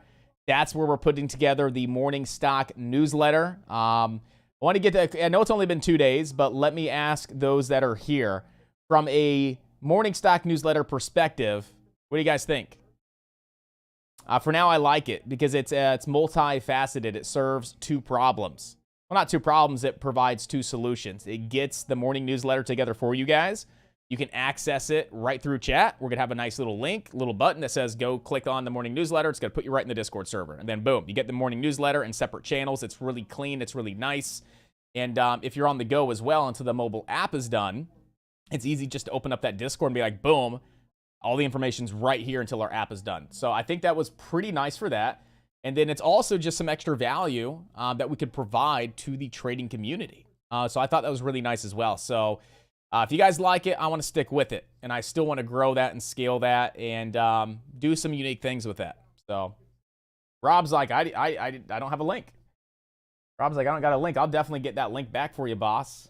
Drop it here. Get the access to it. It was a temporary thing that we decided to do and launched it yesterday. But it may be something more permanent because my next question...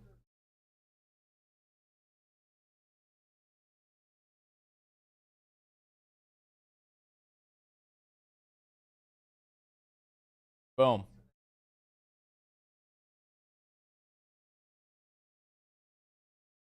Boom. So that's that. Absolutely. And then number two is you guys have been asking, again, until our development's done and we have the audio channels all set up for you guys inside of chat. It gives you guys a way to speak to one another, to communicate and collaborate on a more personal level, not just through text and messages, but through audio as well. So I know Stir definitely like that. Stir's like, all right, I don't like the idea of the morning newsletter over there, but I like the idea of being able to talk to everybody. So we'll keep the Discord for that. But the newsletter, Get it back over here, man. What are you doing?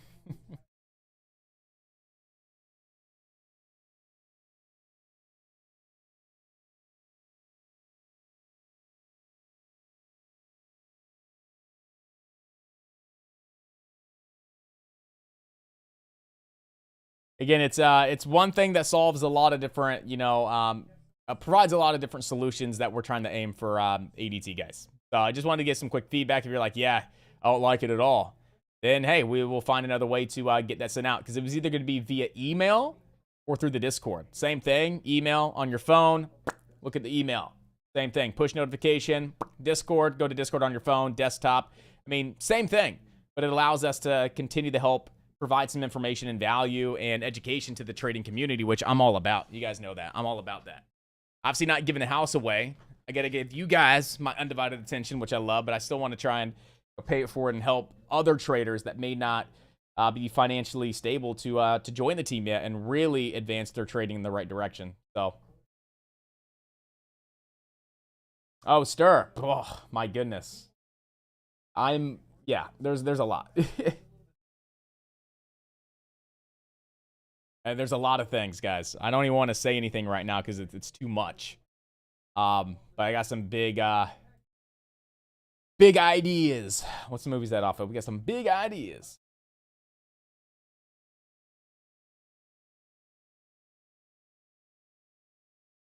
Okay, BHVN's cracking 11. That's off the watch list now because it's cracking support. SHF could break that downtrend. It just needs more volume. I may give tops a go here, guys. I may give tops a little bit to go right here off support. I mean, it doesn't hurt to start a position here on tops. Maybe right here in this 917 area, right around this like 917 on tops. Nothing too crazy. I'm not going to risk that much, but maybe just grab a little position here right off that support level and see if we start to balance and start to kind of grind back to the upside. I might add to it a little bit down around that VWAP in 875. But tops was one of our top gaining stocks, and this stock still has a lot of the focus in the market right now. So I'm going to just jump in with a small 250 shares. Nothing crazy. And, at worst case, if it goes 50 cents, 75 cents against me, I'll walk away. But I want to see if we can, hold that 917 area. I'm at the lowest, that VWAP, and get a nice little bounce off this level of support. Possibly get that pop back up, maybe, $10. Maybe it really starts squeezing back up to high a day. Turn a little risky trade, not risky trade, but a small loss on the trade. Maybe turn it into a little decent profit with such small size that I can just kind of sit back and relax and kind of let it do its thing and see what happens.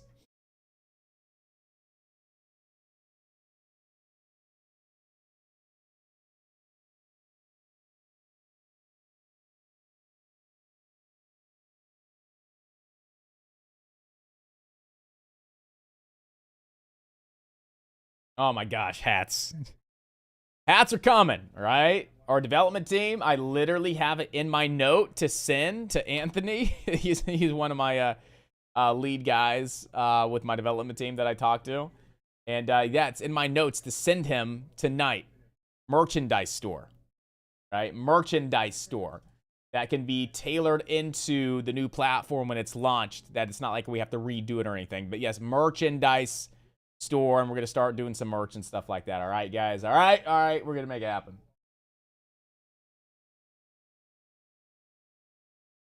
Sheesh. You guys want hats. $500 a hat. Now everybody's going to be like, count me out. I don't want a hat. You're out of your mind. $499.99. Gold and ADT money clips, 24 karat gold, $7,108.82. Because that's the ounce right now. I don't know.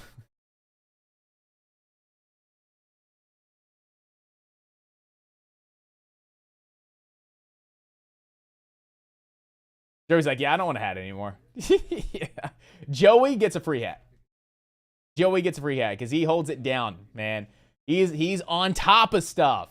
I say, something about the ultimate day trading starter kit or whatever. He posts the link. I say something about trend lines. He's got a link from the library. I say something about he's got a link for it. He's like on top of it. Go to this timestamp on this video to watch Matt Stratton. He's always on top of it. Joey crushes it. Joey gets a free hat. Stir, your hat's $1,000 because you've bugged me so much for the last 3 months about a hat. Great. I'll cut you a deal. $9.99. No tax. Right? So we're long. I'm long.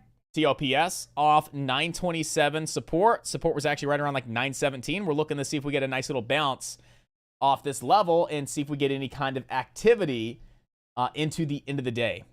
Okay, KITT with a halt down. We can probably discredit this one, to be completely honest with you.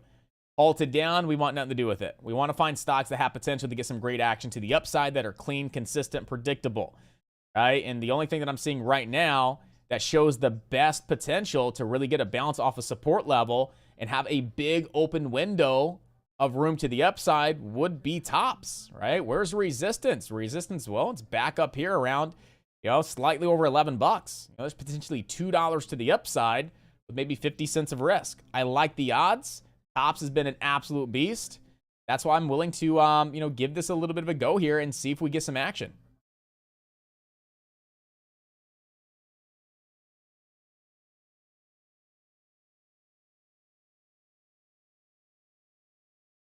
You got the hookup. The resale value is going to be amazing. I'm going to pay $9.99 for it, no tax. I'm going to resell it in a year from now for like $9,999. I'm literally going to do that. I'm going to go take one of my old hats, print out the Alpha logo, freaking tape it on the hat, and wear it. Be like, I got hats for you guys. Yeah, let's go. In all seriousness, we're here to trade, here to make money, guys. There's nothing with SHFH. FS. My dyslexia is really bad. You guys understand why I'm in tops, kind of my game plan here, why I'm looking to get involved. It's really the only stock right now that looks like it has some good potential to the upside if we get a strong enough bounce. CNTQ is just all over the place. Halted up, halted down, gap down, halted up. This is a challenging one to play with. All right, Pegy, get pegged. PEGY, we want to get back above VWAP before we think about touching it, right? So if PEGY ever gets back above 250 in VWAP, all right, we got some potential, right? We can see PEGY start to rip back up to 285 and then $3. And right now, it may start try to break that VWAP here, guys. So PEGY is on high watch as well, along with TOPS. And, FNGR is just a little on the slower side.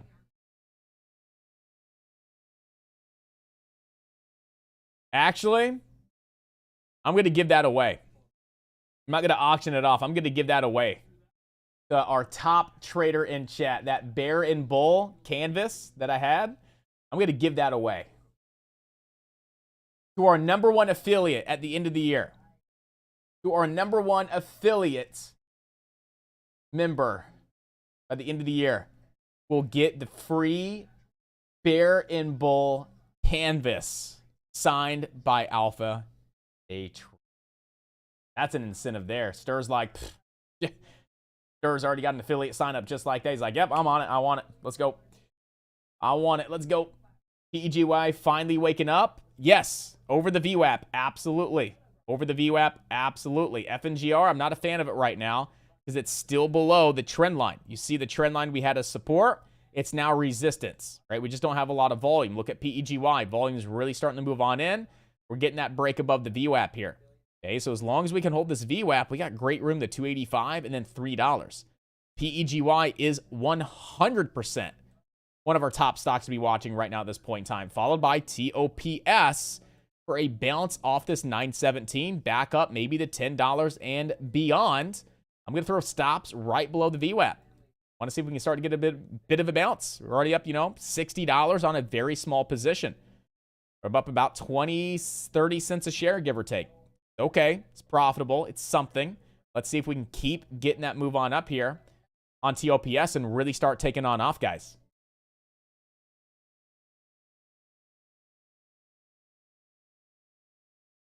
In all seriousness, let me put some more thought into that. But what we will do is we will make that a giveaway. We will incentivize something, and we will make that a giveaway. I'll sign it. If you guys want it signed by ADT, we'll put Alpha Day Trading signature on it.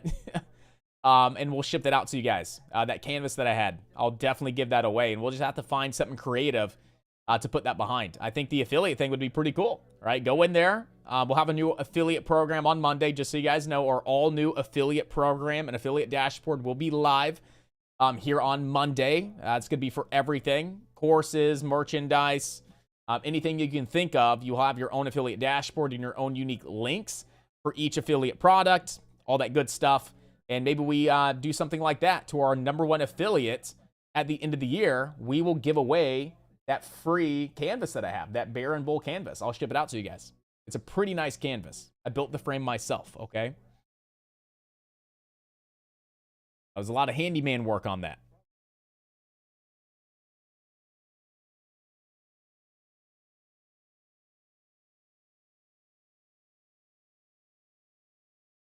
Oh, hey. Oh, yeah, she bought it for me. It's already said it. I already said it. It's happening. I think I already did mention that. She goes, it's okay. We're just not going to talk for a couple years. So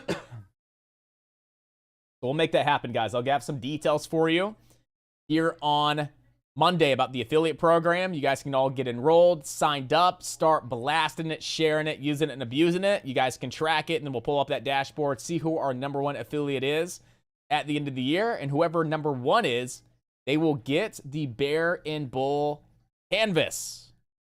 And that right there is something pretty unique, guys. It's a really awesome canvas. All right, let's see if TLPS can still get that bounce on up. I'm going to go stop underneath this lower shadow. So my cost basis is 927. So pretty much caught that low. My stop loss is going to be 907. So I'm going to risk 20 cents on this trade. That's $50 at this point in time. Put my stop loss underneath that lower shadow at 907. And I want to see if TLPS is going to squeeze here. So I'm just going to go do this. I'm going to go stop loss 250, 9.07. I mean, that's the most logical place to put it, underneath this low. So boop, 907. We're at 927. My risk is $50. And I want to see if this thing can really start to squeeze. So tops 250, 907 sell in the system. Stop loss pending. Let's see if we come back in a few minutes and TLPS breaking over 10 bucks. That'd be nice.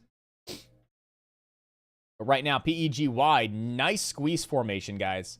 Bet it looks even better on a 5-minute. Yeah, look at that 9 EMA VWAP squeeze formation here on PEGY. Really good stuff there. Nice stuff. I want to see it pull back a little bit. The thing just went from 245 to like nearly 280. It needs to pull back just a little bit or consolidate before getting that next leg up. But I definitely want to keep PEGY on high watch. So all eyes peeled over on PEGY, guys. And TOPS, these are the top 2 plays right now at this point in time. Tops and Pegy. Again, keep your stops nice and tight on Pegy. The last thing you want to do is get pegged. All right? No fun getting pegged by Pegy.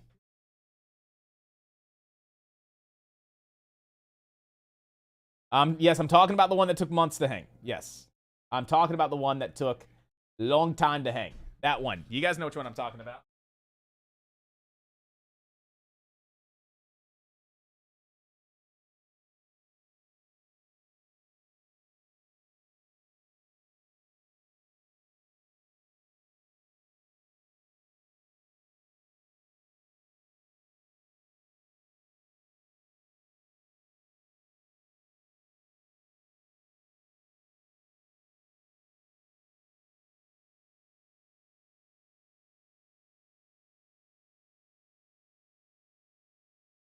Yep, that one. That one right there. Oh, yeah. Yeah. I'll box it up for you nice and neat. We'll get it sent out to you.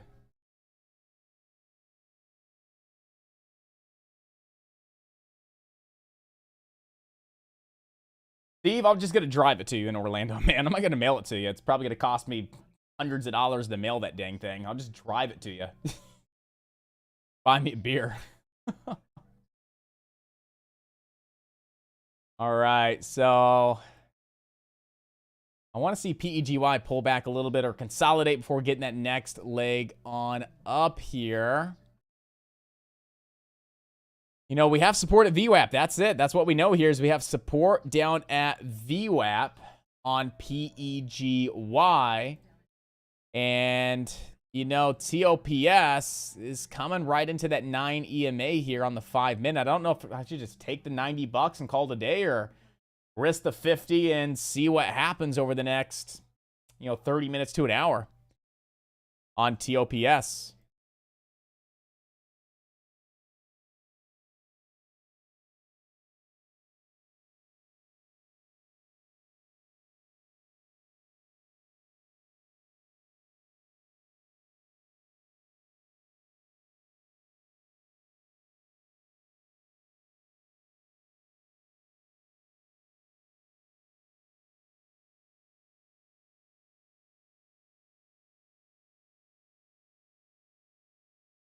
CSCW. What's up with CSCW?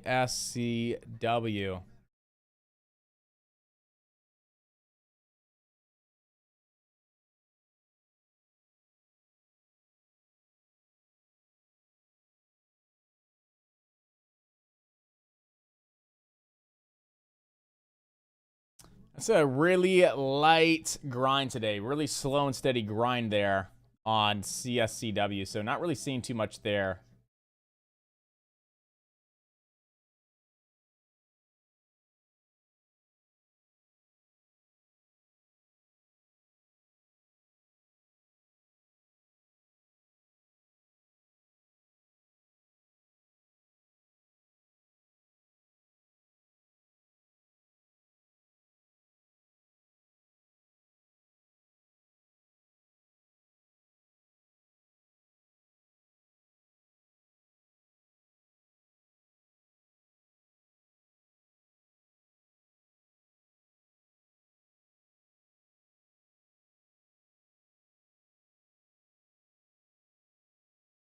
A lot of those stocks, guys, that we dissected, that we built a list around, those hurricane-related stocks did really well. NOV, look at NOV in just the past, 5 days, from around 14.70 to $18 on NOV. Look at BECN, that stock going from 52 to nearly 60. Allstate over the last 3 days really picking on up. BCC. MPX, I mean, so many of these names just absolutely exploded to the upside since Hurricane Ian. So hopefully you guys got a little bit of love. It seems like every single one is substantially higher than where it was last Tuesday, Wednesday. Progressive getting that pop on up. Generac's the only one that has yet really move all that much. But, I mean, that's 1 out of the 15. Absolutely amazing. And I still think some of these have good potential to the upside if you missed. NOV is way too overextended. BECN, no. Maybe like Allstate, BCC, MPX for sure. MPX for sure. And Caterpillar, I still think could have some nice upside.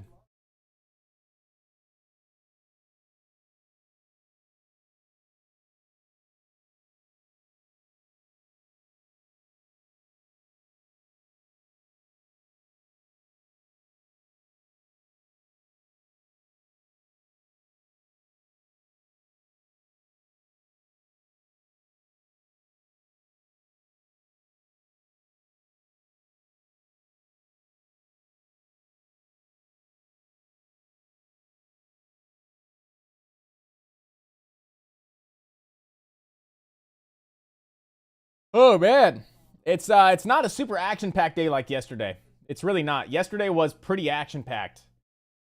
Right now, it's not dead, but it's not hot. You got the Qs, slow and steady grind back up to yesterday's high day, and we just tapped it. I mean, yesterday's high day was actually 282.81.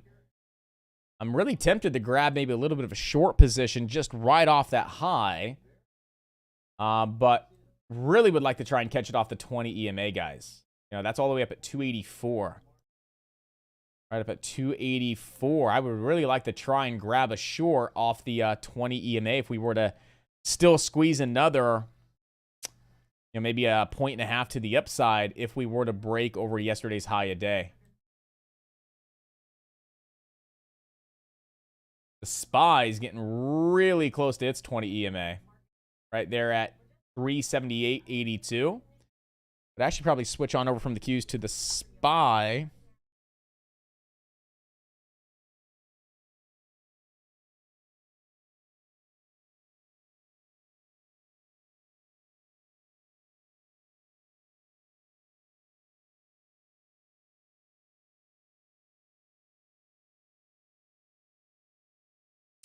With a 379, a 380 put contract, 380 in the money. Boop.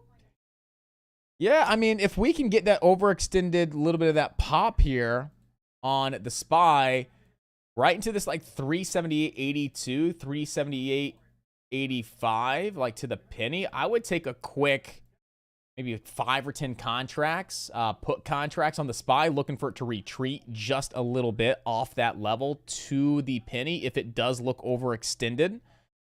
That's an idea. I'd be looking at the 380 put contracts for October 12th expiration. That's 7 days out. Yeah, and a 380 put contract. Right now, they're about 618 a piece.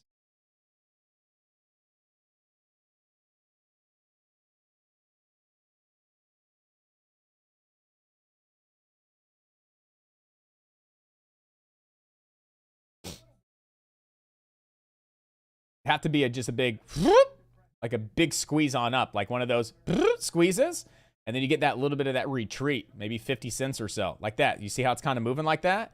Get that little bit of that squeeze action towards it, straight up to the penny, and then get that nice little pullback. You know, we're not looking for a lot. We're just looking for a quick little scalp, maybe lock in a couple bucks and keep those stops maybe like 20 cents away, right over 379. I like the idea. Let's see if we're going to get it here. 378.85 is kind of where I want to pull that trigger if possible. 30 cents away. I'm not going to touch it unless it's there to the penny, and it has to have that overextended look to it.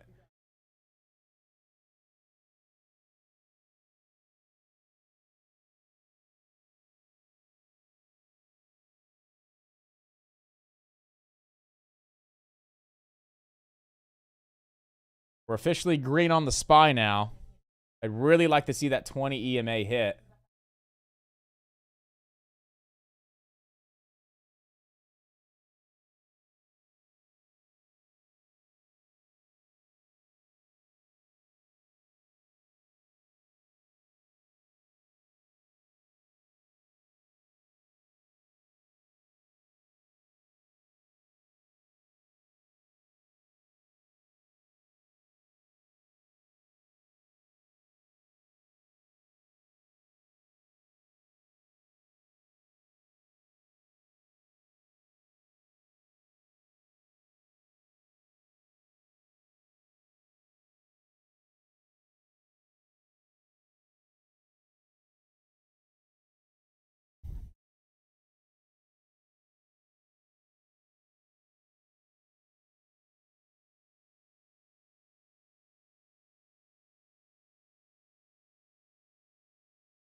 Hmm.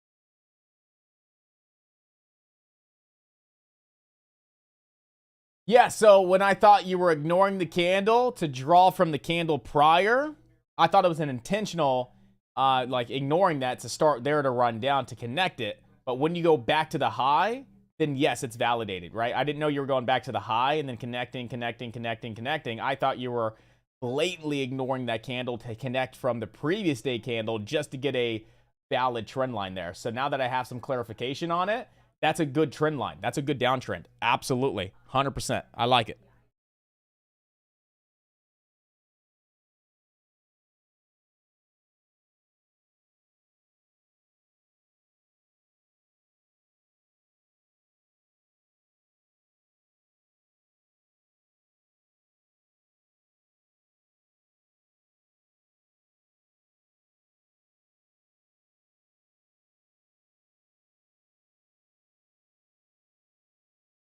No, you're good. No. Because I thought you did this. I thought you were like, here we go. I got to have this. You're trying to draw your downtrend. And you're like, screw that candle. I'm just going to go right here. All right, that's what I thought you were doing. Like, screw that candle. And you're like just blatantly saying, no, I don't even want that candle to be involved here. I'm just going to say, screw that candle and run my down. But no, when you go back here and you run it, oh, absolutely. That's good. It's good. I thought you were just trying to like just say, screw the candle altogether. No, that's a very, very valid trend line there for sure. 100%.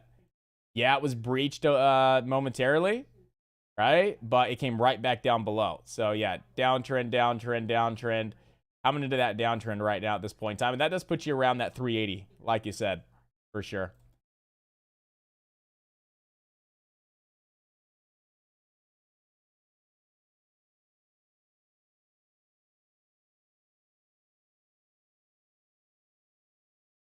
Yeah, I don't think there's anything on the SPY right now. I'm still sitting back waiting. If it would have had that pop here, if that high would have been 378.85, that's what I was wanting to see. Overextended move and then start to pull back a little bit. If that would have been like 30 cents higher, I would have taken that all day. But is Tops finally going to do its thing-a-ling? We got a position on Tops. Yeah, it actually doesn't look all that bad, does it? Getting a little bit of that double bottom. I'm okay with holding this still, for sure. Let's see if we can make a couple bucks.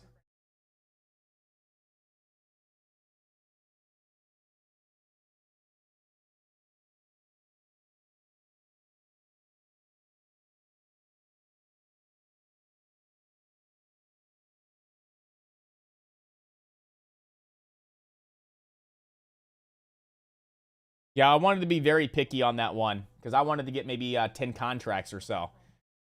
And you know, what's my rule? 10% of my profit as risk on any additional trade. So that gives me a $50 loss on 10 contracts. What can I really let the contract breathe? Barely anything. So I was literally waiting to get it to the penny. And if it would have breached by like 10 cents, I would have had it gotten out. That's why I really wanted that SPY right to the penny, because I could have literally gone 10 to 15 cents of risk if it would have breached by a little bit.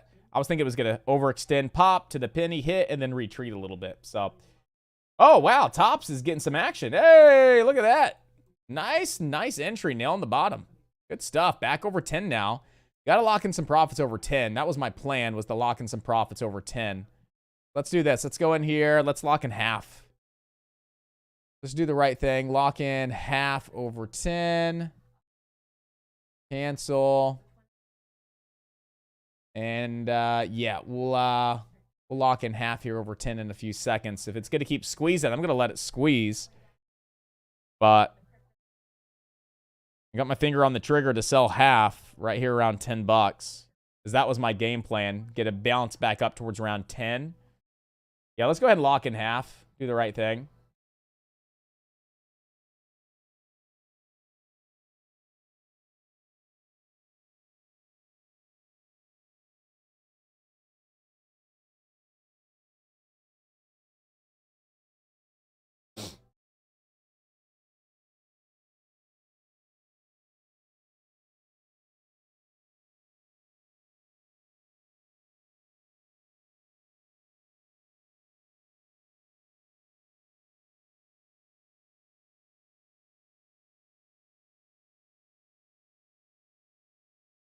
So you've been on the lookout for the inverse head and shoulders strategy. And I just want to make sure, did you read this correctly? Yeah, absolutely. 100%. So it was at the bottom of a downtrend near a level of support. Absolutely. Left shoulder, head, right shoulder, neckline, break. 100%. Good eye. Good stuff. Beautiful, beautiful, beautiful.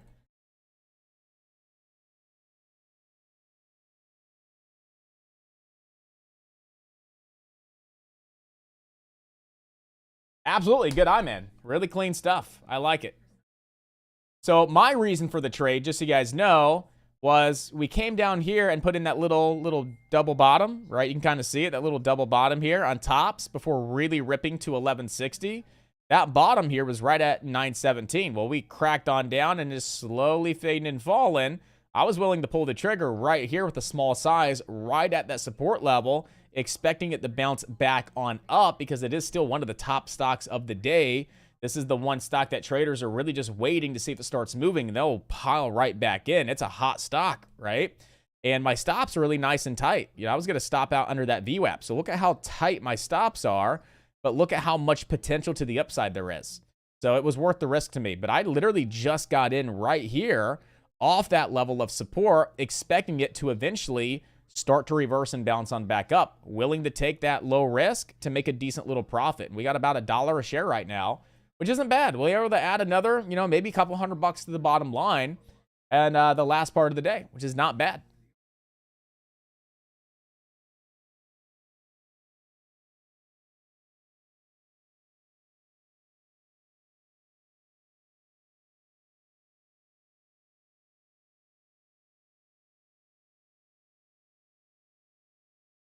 Here's what I'm going to do on tops. Stop 995 in the system. I want to keep it under 10. If it cracks below $10 and falls below like that 990, 995 level, probably going to start coming back down to 950 anyway. So I want to go ahead and secure something and lock in a couple bucks. We're up almost $1 a share. Almost. We're getting close, 90 cents. And the risk was about what, like 50 cents or so. So I'm going to put that stop loss right at like 995 to where I know if it does start crashing and start cracking, I at least walk away with a couple $100. If it wants to continue to rip up to 11 and not fall below 10 and just open up and squeeze, so be it. But I want to be able to lock it in and, you know, add to the bottom line today. Here could be your trade on PEGY. I know it's on a 3-minute time frame, which is fine, but look at that beautiful tight consolidation into its 9 EMA. Look at that rip up and this really nice, beautiful, tight consolidation into that 9 EMA, right? Since we broke out, this is the first 9 EMA pullback. Those are typically the best. That could definitely help push the stock up towards around 285 and then $3. It's risky because it's only one reason to get involved, but I can't tell you how many times I've seen a stock rip, nice tight consolidation to the 9 EMA, and then rip again. So I'm just throwing it out there. I'm not saying buy it, trade it, get involved with it. I'm just saying, hey, observe, right? The stock did rip on up with nice volume. It is consolidating nice and tight into that 9 EMA, and all it takes is one nice big order to move through. Boom, 285, and then $3. Right? The best of the best of the best support is still that VWAP and that slight uptrend, right? So this slight uptrend and the VWAP, which puts you around 253. So if you were to take that trade, you'd really want to try and get stops below 250, and you have a high day target of $3. If you ever break $3, you could see 355 next on PEGY. And, you know, PEGY, we know when it moves, it moves. When it squeezes, it can squeeze. So I think it's definitely worth watching here, team.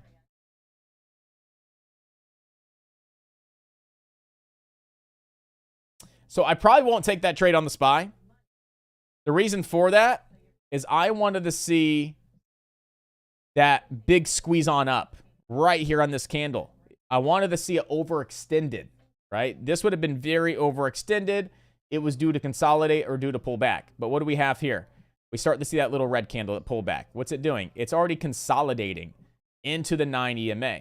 Now it pops. This candle right here is not as overextended as this one was, right? So if you just measure this one up from where that move started to where we stopped, that was $1.64. We could see that was pretty overextended. From here to here, it was only like 80 cents. It wasn't as overextended into that level of resistance for me to want to grab that overextended move to the short side for that quick little drop. So I wouldn't really touch it right here now at this point in time, because consolidating under resistance before a breakout shows strength. So I would probably stay away from the SPY right now.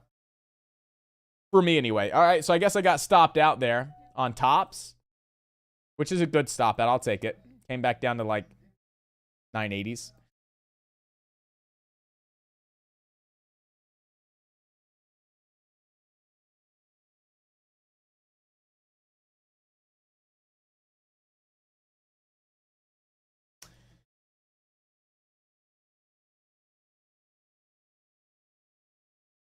So, not a bad end of day, guys. Not a bad end of day. We grabbed a small position down here on TOPS. Took a lot of the profits up around 10, which was the goal. Pegy, P-E-G-Y. Again, the best supports the VWAP and the trend line around that 250 level, 253. Trying to see if this one gives us a really, really nice, clean setup. FNGR has been a bit of a challenge here into the day.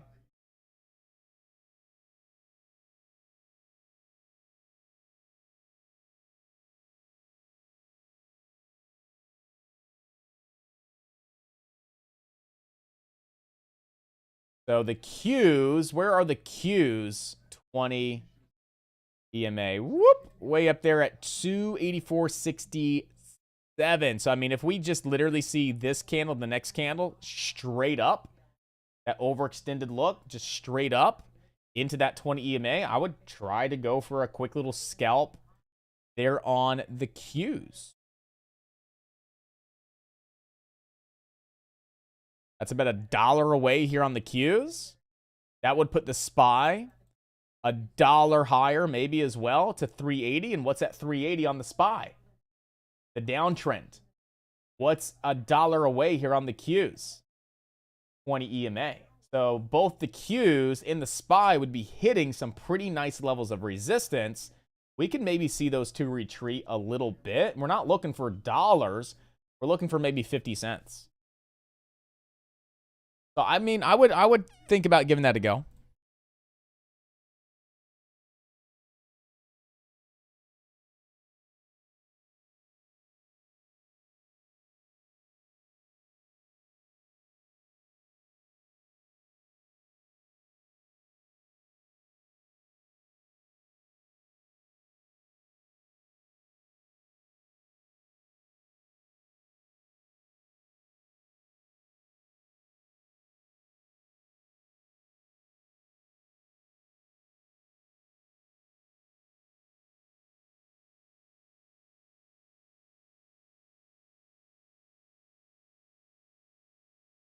Hey, Mark made 527 on tops. Nice. Good stuff. He took 500 shares then maybe. A little more than that. But yeah, that's good stuff, man. Good job. Good job. Nice $500 trade. Good stuff.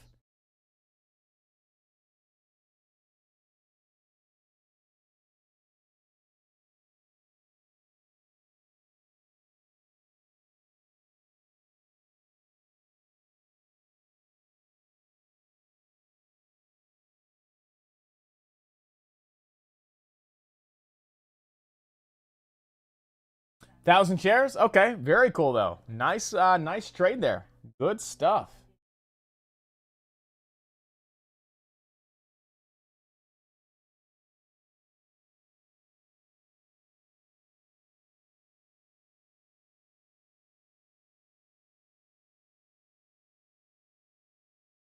Right now it's 320 right now. I'm going to do this quick little 5 minutes. All right, I want to come back for the final 30-minute stretch. I don't think we're going to miss anything over the next 10 minutes anyway. You got tops actually looking pretty good, guys, on the 3-minute. Look at how that 9 EMA and that 20 EMA are both curling to the upside as the stock just put in that higher low off the 9 and the 20 EMA. And it looks like the 9 could start to cross above the 20, which is a bullish signal. Top still looks good. Doesn't look bad. I like it. I think you can see a nice spike back up over $11. Okay, I'm going to take a quick little 5 minutes. I need to try and get a little caffeine or something in me so I can make it through the last 30. But I'll be back here no later than 3:30. We'll We'll end our final 30-minute stretch. Right now, the number one stock is TOPS. If you want to jump into this, stops are going to be below 960 with a 11:15 target. I'll see you guys back here in about 5 to 10 minutes hops. You catch that? I didn't even catch that until I dropped the mic. 5 to 10 minutes tops. That's a knee slapper.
just like that, like clockwork, we are back. All right, so again, nothing's really changed. TOPS is still the one stock to keep on watch over the next 30 minutes. PEGY, it worked out. Didn't come down and bounce beautifully off the 9 EMA here. Took a little bit of heat, but it never fell below VWAP. It never fell below the trend line at that 250 level. And it did get that nice push up to your first target of 285. And you are nearing your second target of 3 to 304. And then if we do get some really great action over the next 30 minutes and we still continue to follow through, most definitely, we could see this thing up towards around 350 to 355. So, at this point in time, it's never a bad idea to lock in some profits when you have them, or at least put a stop loss right there at like 256. If you guys got in at the 9 EMA at 267, you could go stop loss at 257. You're risking 10 cents on the trade. If you got in at that 267, here in about 6 cents, you'll be at an official 2-to-1 target. Again, that 10 cents of risk, 20 cents of reward, put you right around $3. Definitely locking some profits, get paid, guys. You're at least at a little bit of a 1-to-1 the way it sits right now. So, it's not a bad idea to maybe scale out, take some profits there on PEGY if you'd like. Or you're going to hold this, look for a high day break. If we get it up into that 350 region.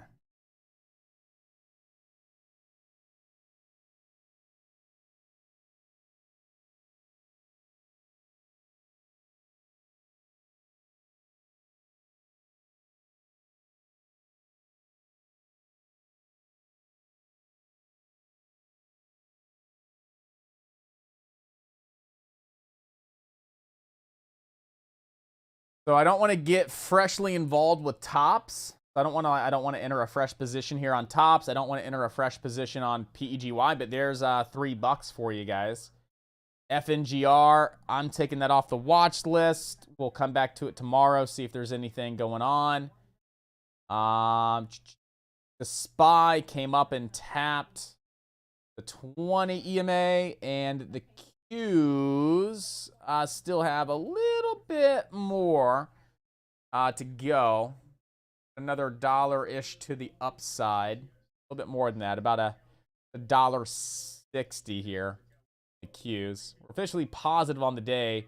About 0.25% green on the Qs and about 0.18%.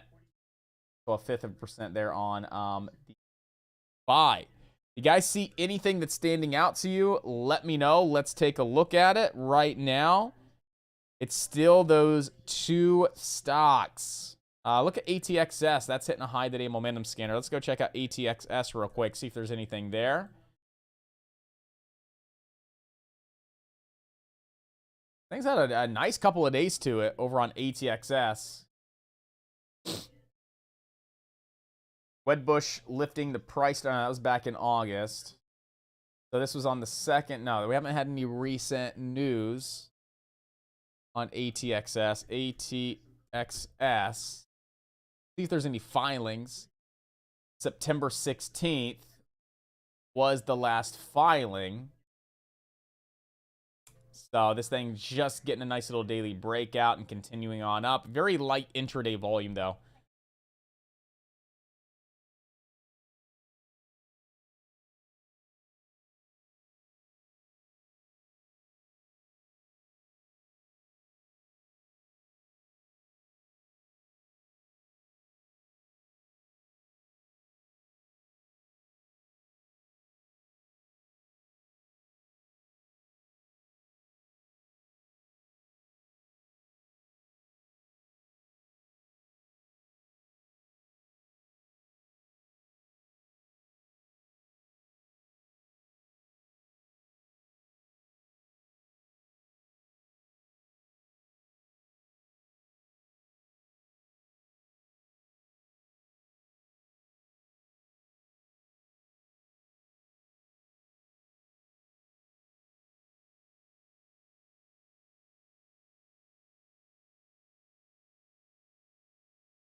Roblox tempting to start, averaging into even more here. I may pick up some more Roblox in the coming days. I really like that daily chart there over on Roblox. I just really like just this nice consolidation. Really seems like we found a base here.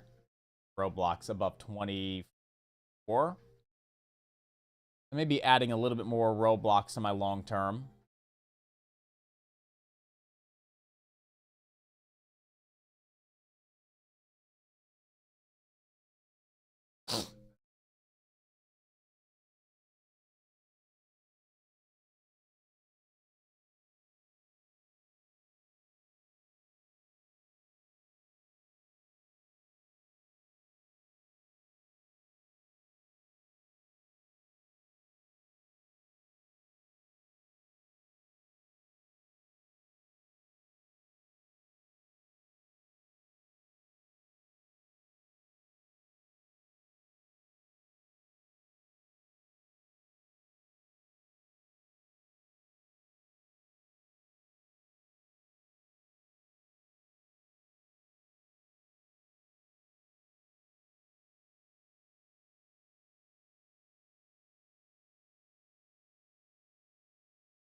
Yeah, that's really what we have, guys. Tops was down in the low 9s for the entry. If anything, you're kind of scaling out, taking some profits here towards the end of the day. And then PEGY tapped 3. That was one of your second targets between 3 and 304. And other than that, if you guys see anything, if y'all see anything, let me know. I'm not really seeing too much that I want to get involved with at this point in time.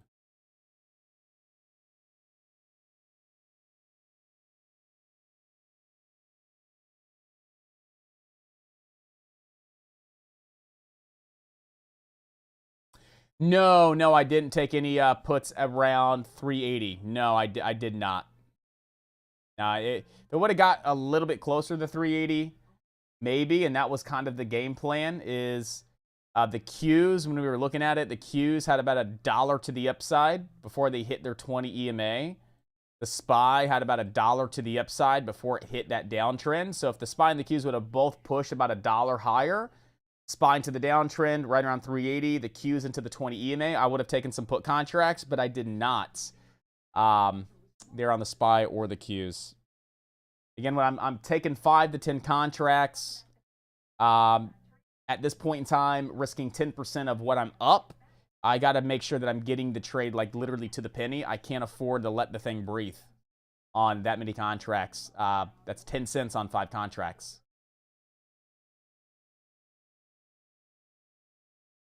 So it would have been literally to the penny. I never grabbed anything there on the SPY or the Qs. Nope, nothing. I'm still flat right now. I'm still only up the 512.30 on the day, guys.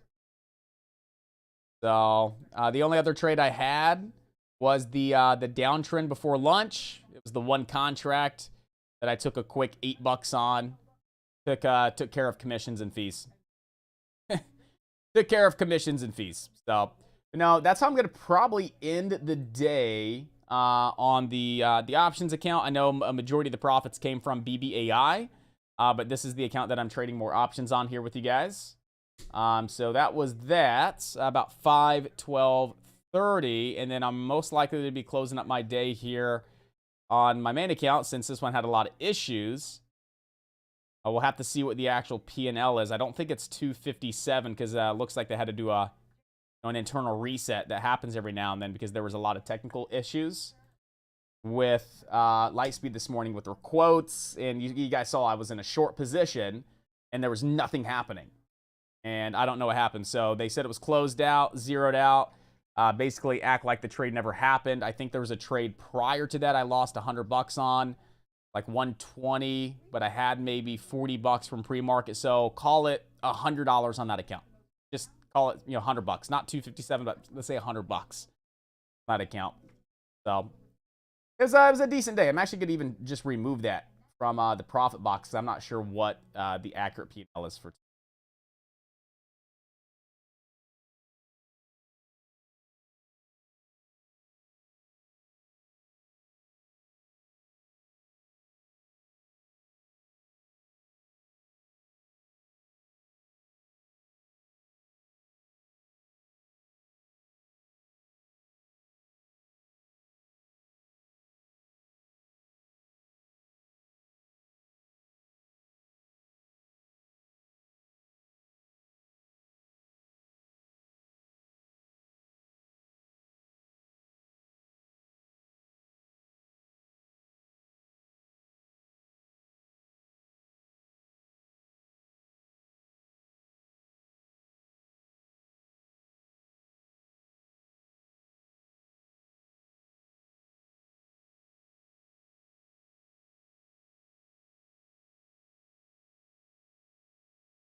So again, right now there's not much happening towards the end of the day. Pegi already made its nice little move here. Once it broke that VWAP, pulled back a little bit here, still got about maybe 15-20 cents out of it from where your entry was, right off that 9 EMA, right around like that 266, 267. You got up towards around 3. Not terrible, right? That's not bad whatsoever. You know, about 30 cents to the upside. You had a little action there on PEGY. Tops was a nice little dollar run up. And then not really too much going on with the SPY and the Qs right now at this point in time. And we only have about 15 minutes to go, guys. So that's probably going to be a wrap for our trading session. Again, good job and good work. You guys absolutely crushed it today. Way to come in here. Way to make it happen. Way to lock in some amazing profits. If you guys do have any questions, comments, concerns before we end our day, now is the time to ask away. Let's make it happen. Let's end our day strong. If we don't have any questions, we'll go ahead and wrap it up, and I'll see you back here tomorrow morning. We'll do it again. We'll make it happen. We'll have some fun with it, guys.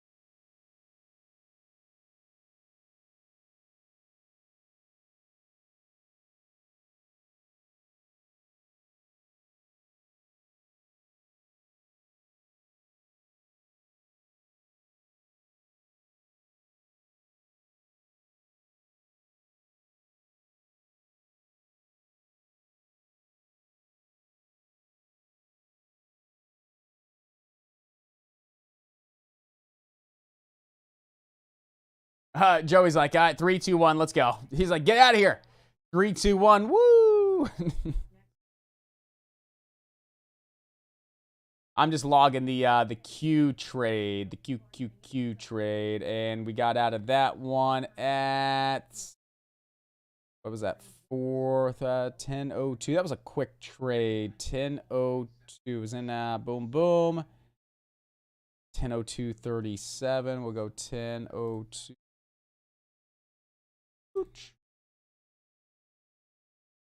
The expiration shares we took off. Let's call it 4 of those at an average price of 70 to 84. Halfway it's 15. Half 15.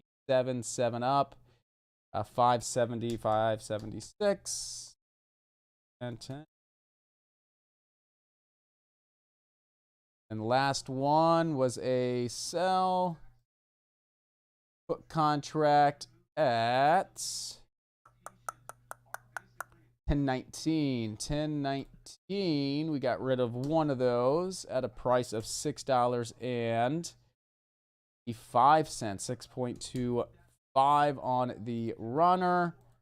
Strike 279. Strike 79. Takes a lot. Log these. Especially when you scale in, scale out, and we'll do 5. Save. There we go. Gotta log those trades. My goodness.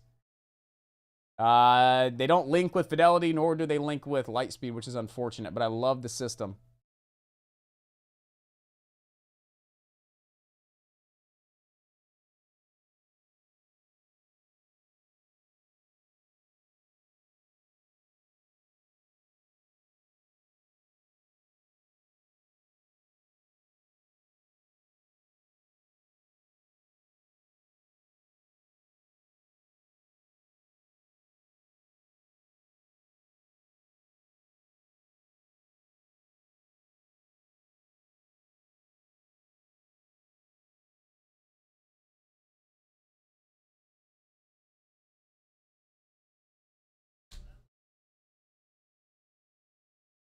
Perfect. Back to 1, 2, 3, Joey. Yeah. All right. Again, just to recap, guys, what do we notice here on the SPY? I'm going to clear everything out, and I just want to point out one thing. Is when we were really selling off here, we can see that we had a slight increase of selling volume. And over the last few days, especially the last 2 days, as the markets are, attempting to move higher, and they are moving higher, but attempting to break that 20 EMA and really move higher, what do we notice is a decrease in buying volume. So we're starting to see a little bit of less volume move in today at a level of resistance. That may be an indication that we could come down and start to fill this gap at some point in time, guys, right? Over the next maybe couple of days. Maybe we open flat, kind of hit that 20 EMA a few times, start that sell-off into Friday, close this gap on the SPY. That's much needed. We need to come down and fill this gap. Maybe get a higher low as we fill the gap. That could be a nice little daily reversal formation that really sends the markets moving higher here in October. That would be fantastic. And then the same thing applies here to the Qs.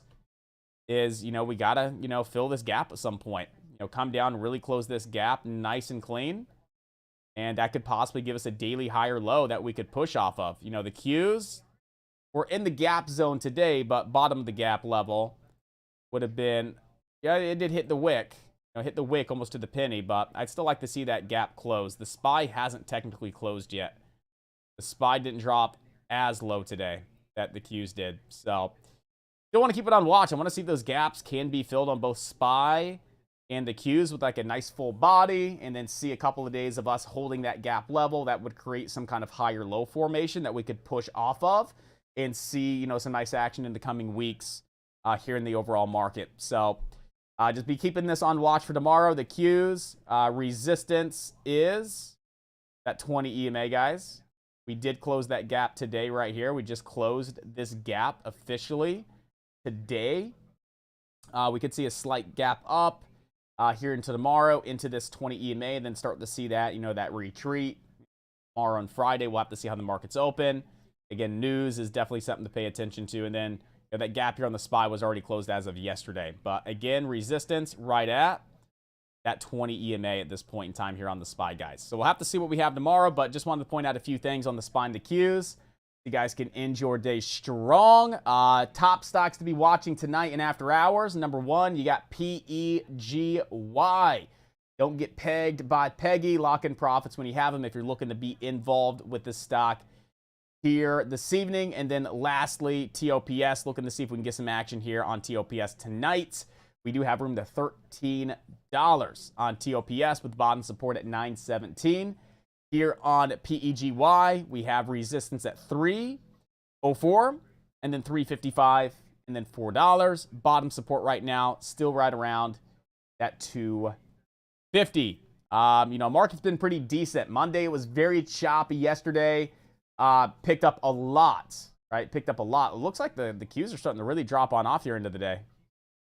Buy really starting to drop on off here right at the end of the day here. A lot of selling volume really starting to move on in as we're discussing it, guys.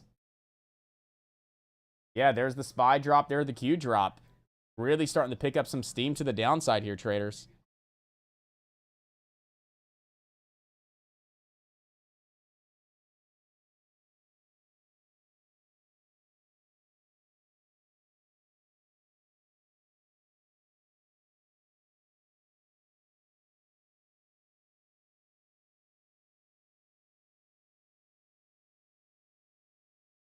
Why don't I take a low-risk swing trade 45 days out, 44 days out. Just as we're kind of seeing the end-of-day sell-off, and we're right at those levels of resistance. Got November 18th is 45 days out. And then we go all the way out to December 16th. That gap fill level that I do want to see filled on the SPY is back down at 367, 368. What's a 368 put contract look like cost-wise? Let's go 20 strikes out, 368. They're about 950 a piece with a 15 theta and a 36 delta. You're talking, you know, risk about a point or two overnight, 380. Contract 600, 350.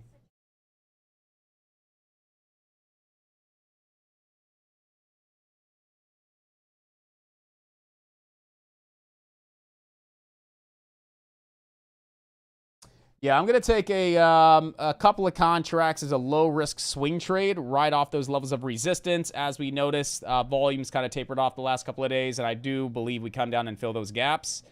And a lot are saying as well, which I'm not basing my trade off this, but a lot are saying it's a little bit of a bull trap. So I got 2 SPY puts, November 18th, 44 days out. Again, I like to go at least 30, 45 days out for any kind of swing trade. We're running a 368 put contract, which puts us right back into that gap fill level here on the SPY. And I would like to see that gap filled. So, I mean, we have about 10 points or so to the downside to fill that gap. If you think about it, that gap would be at 367. We're at 377. That's 10 points to the downside. And my risk is going to be slightly over 380. So 3 points of risk to see if we get 10 points of downside. I like the odds right at resistance, and I like this kind of end-of-day sell-off. Maybe see futures slide with the gap down tomorrow. 2 of those 368 put contracts that expire November 18th. Average price on these is $9.54 a piece. So you guys know. So we'll see how these couple of puts play out overnight. Maybe into next week as well, based on kind of what I'm thinking with that gap being filled. And then we see the gap filled, create some kind of higher low formation, and then we see a push through October into, you know, the next Fed meeting, CPI, PPI, all that good stuff. But I like it. You know, I like it. I wish I would have got a much better entry up here, but I'm not opposed with the entry where I got it. And it's just a couple contracts, not doing 5 or 10, not being crazy with it, just a couple of them. Take profits off the table. If we get profits, let the other one run on down, risk-free, and see what happens. We got some time to play with it. So we'll see. All right, any final questions, let me know. All right, and we'll go ahead and wrap up our day, guys. Go ahead and dock that window back in. Drag her on down, and we are set.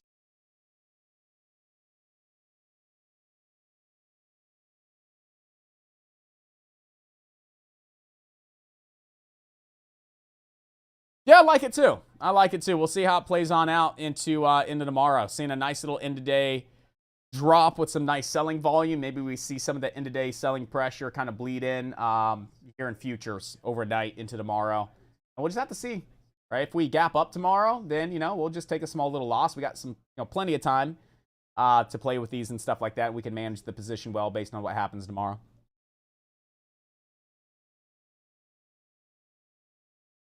And we're on a 44, 368. I think about it, should have went with a 370. Should have went with a 370 here.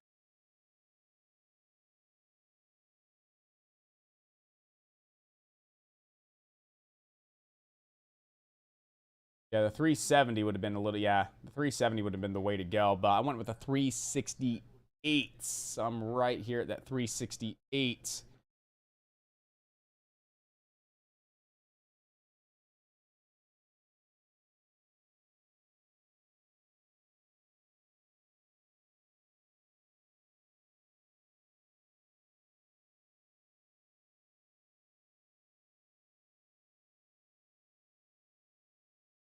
All right, 3 minutes to go. After hour scanners are now up. You guys are all set, ready to rock and ready to roll. Have an amazing evening, traders. Once again, good job and good work. Way to come in, way to make it happen, way to crush it. Joey for the third time. Let's go ahead and get Joey out of here, guys, with a big old 3, 2, 1.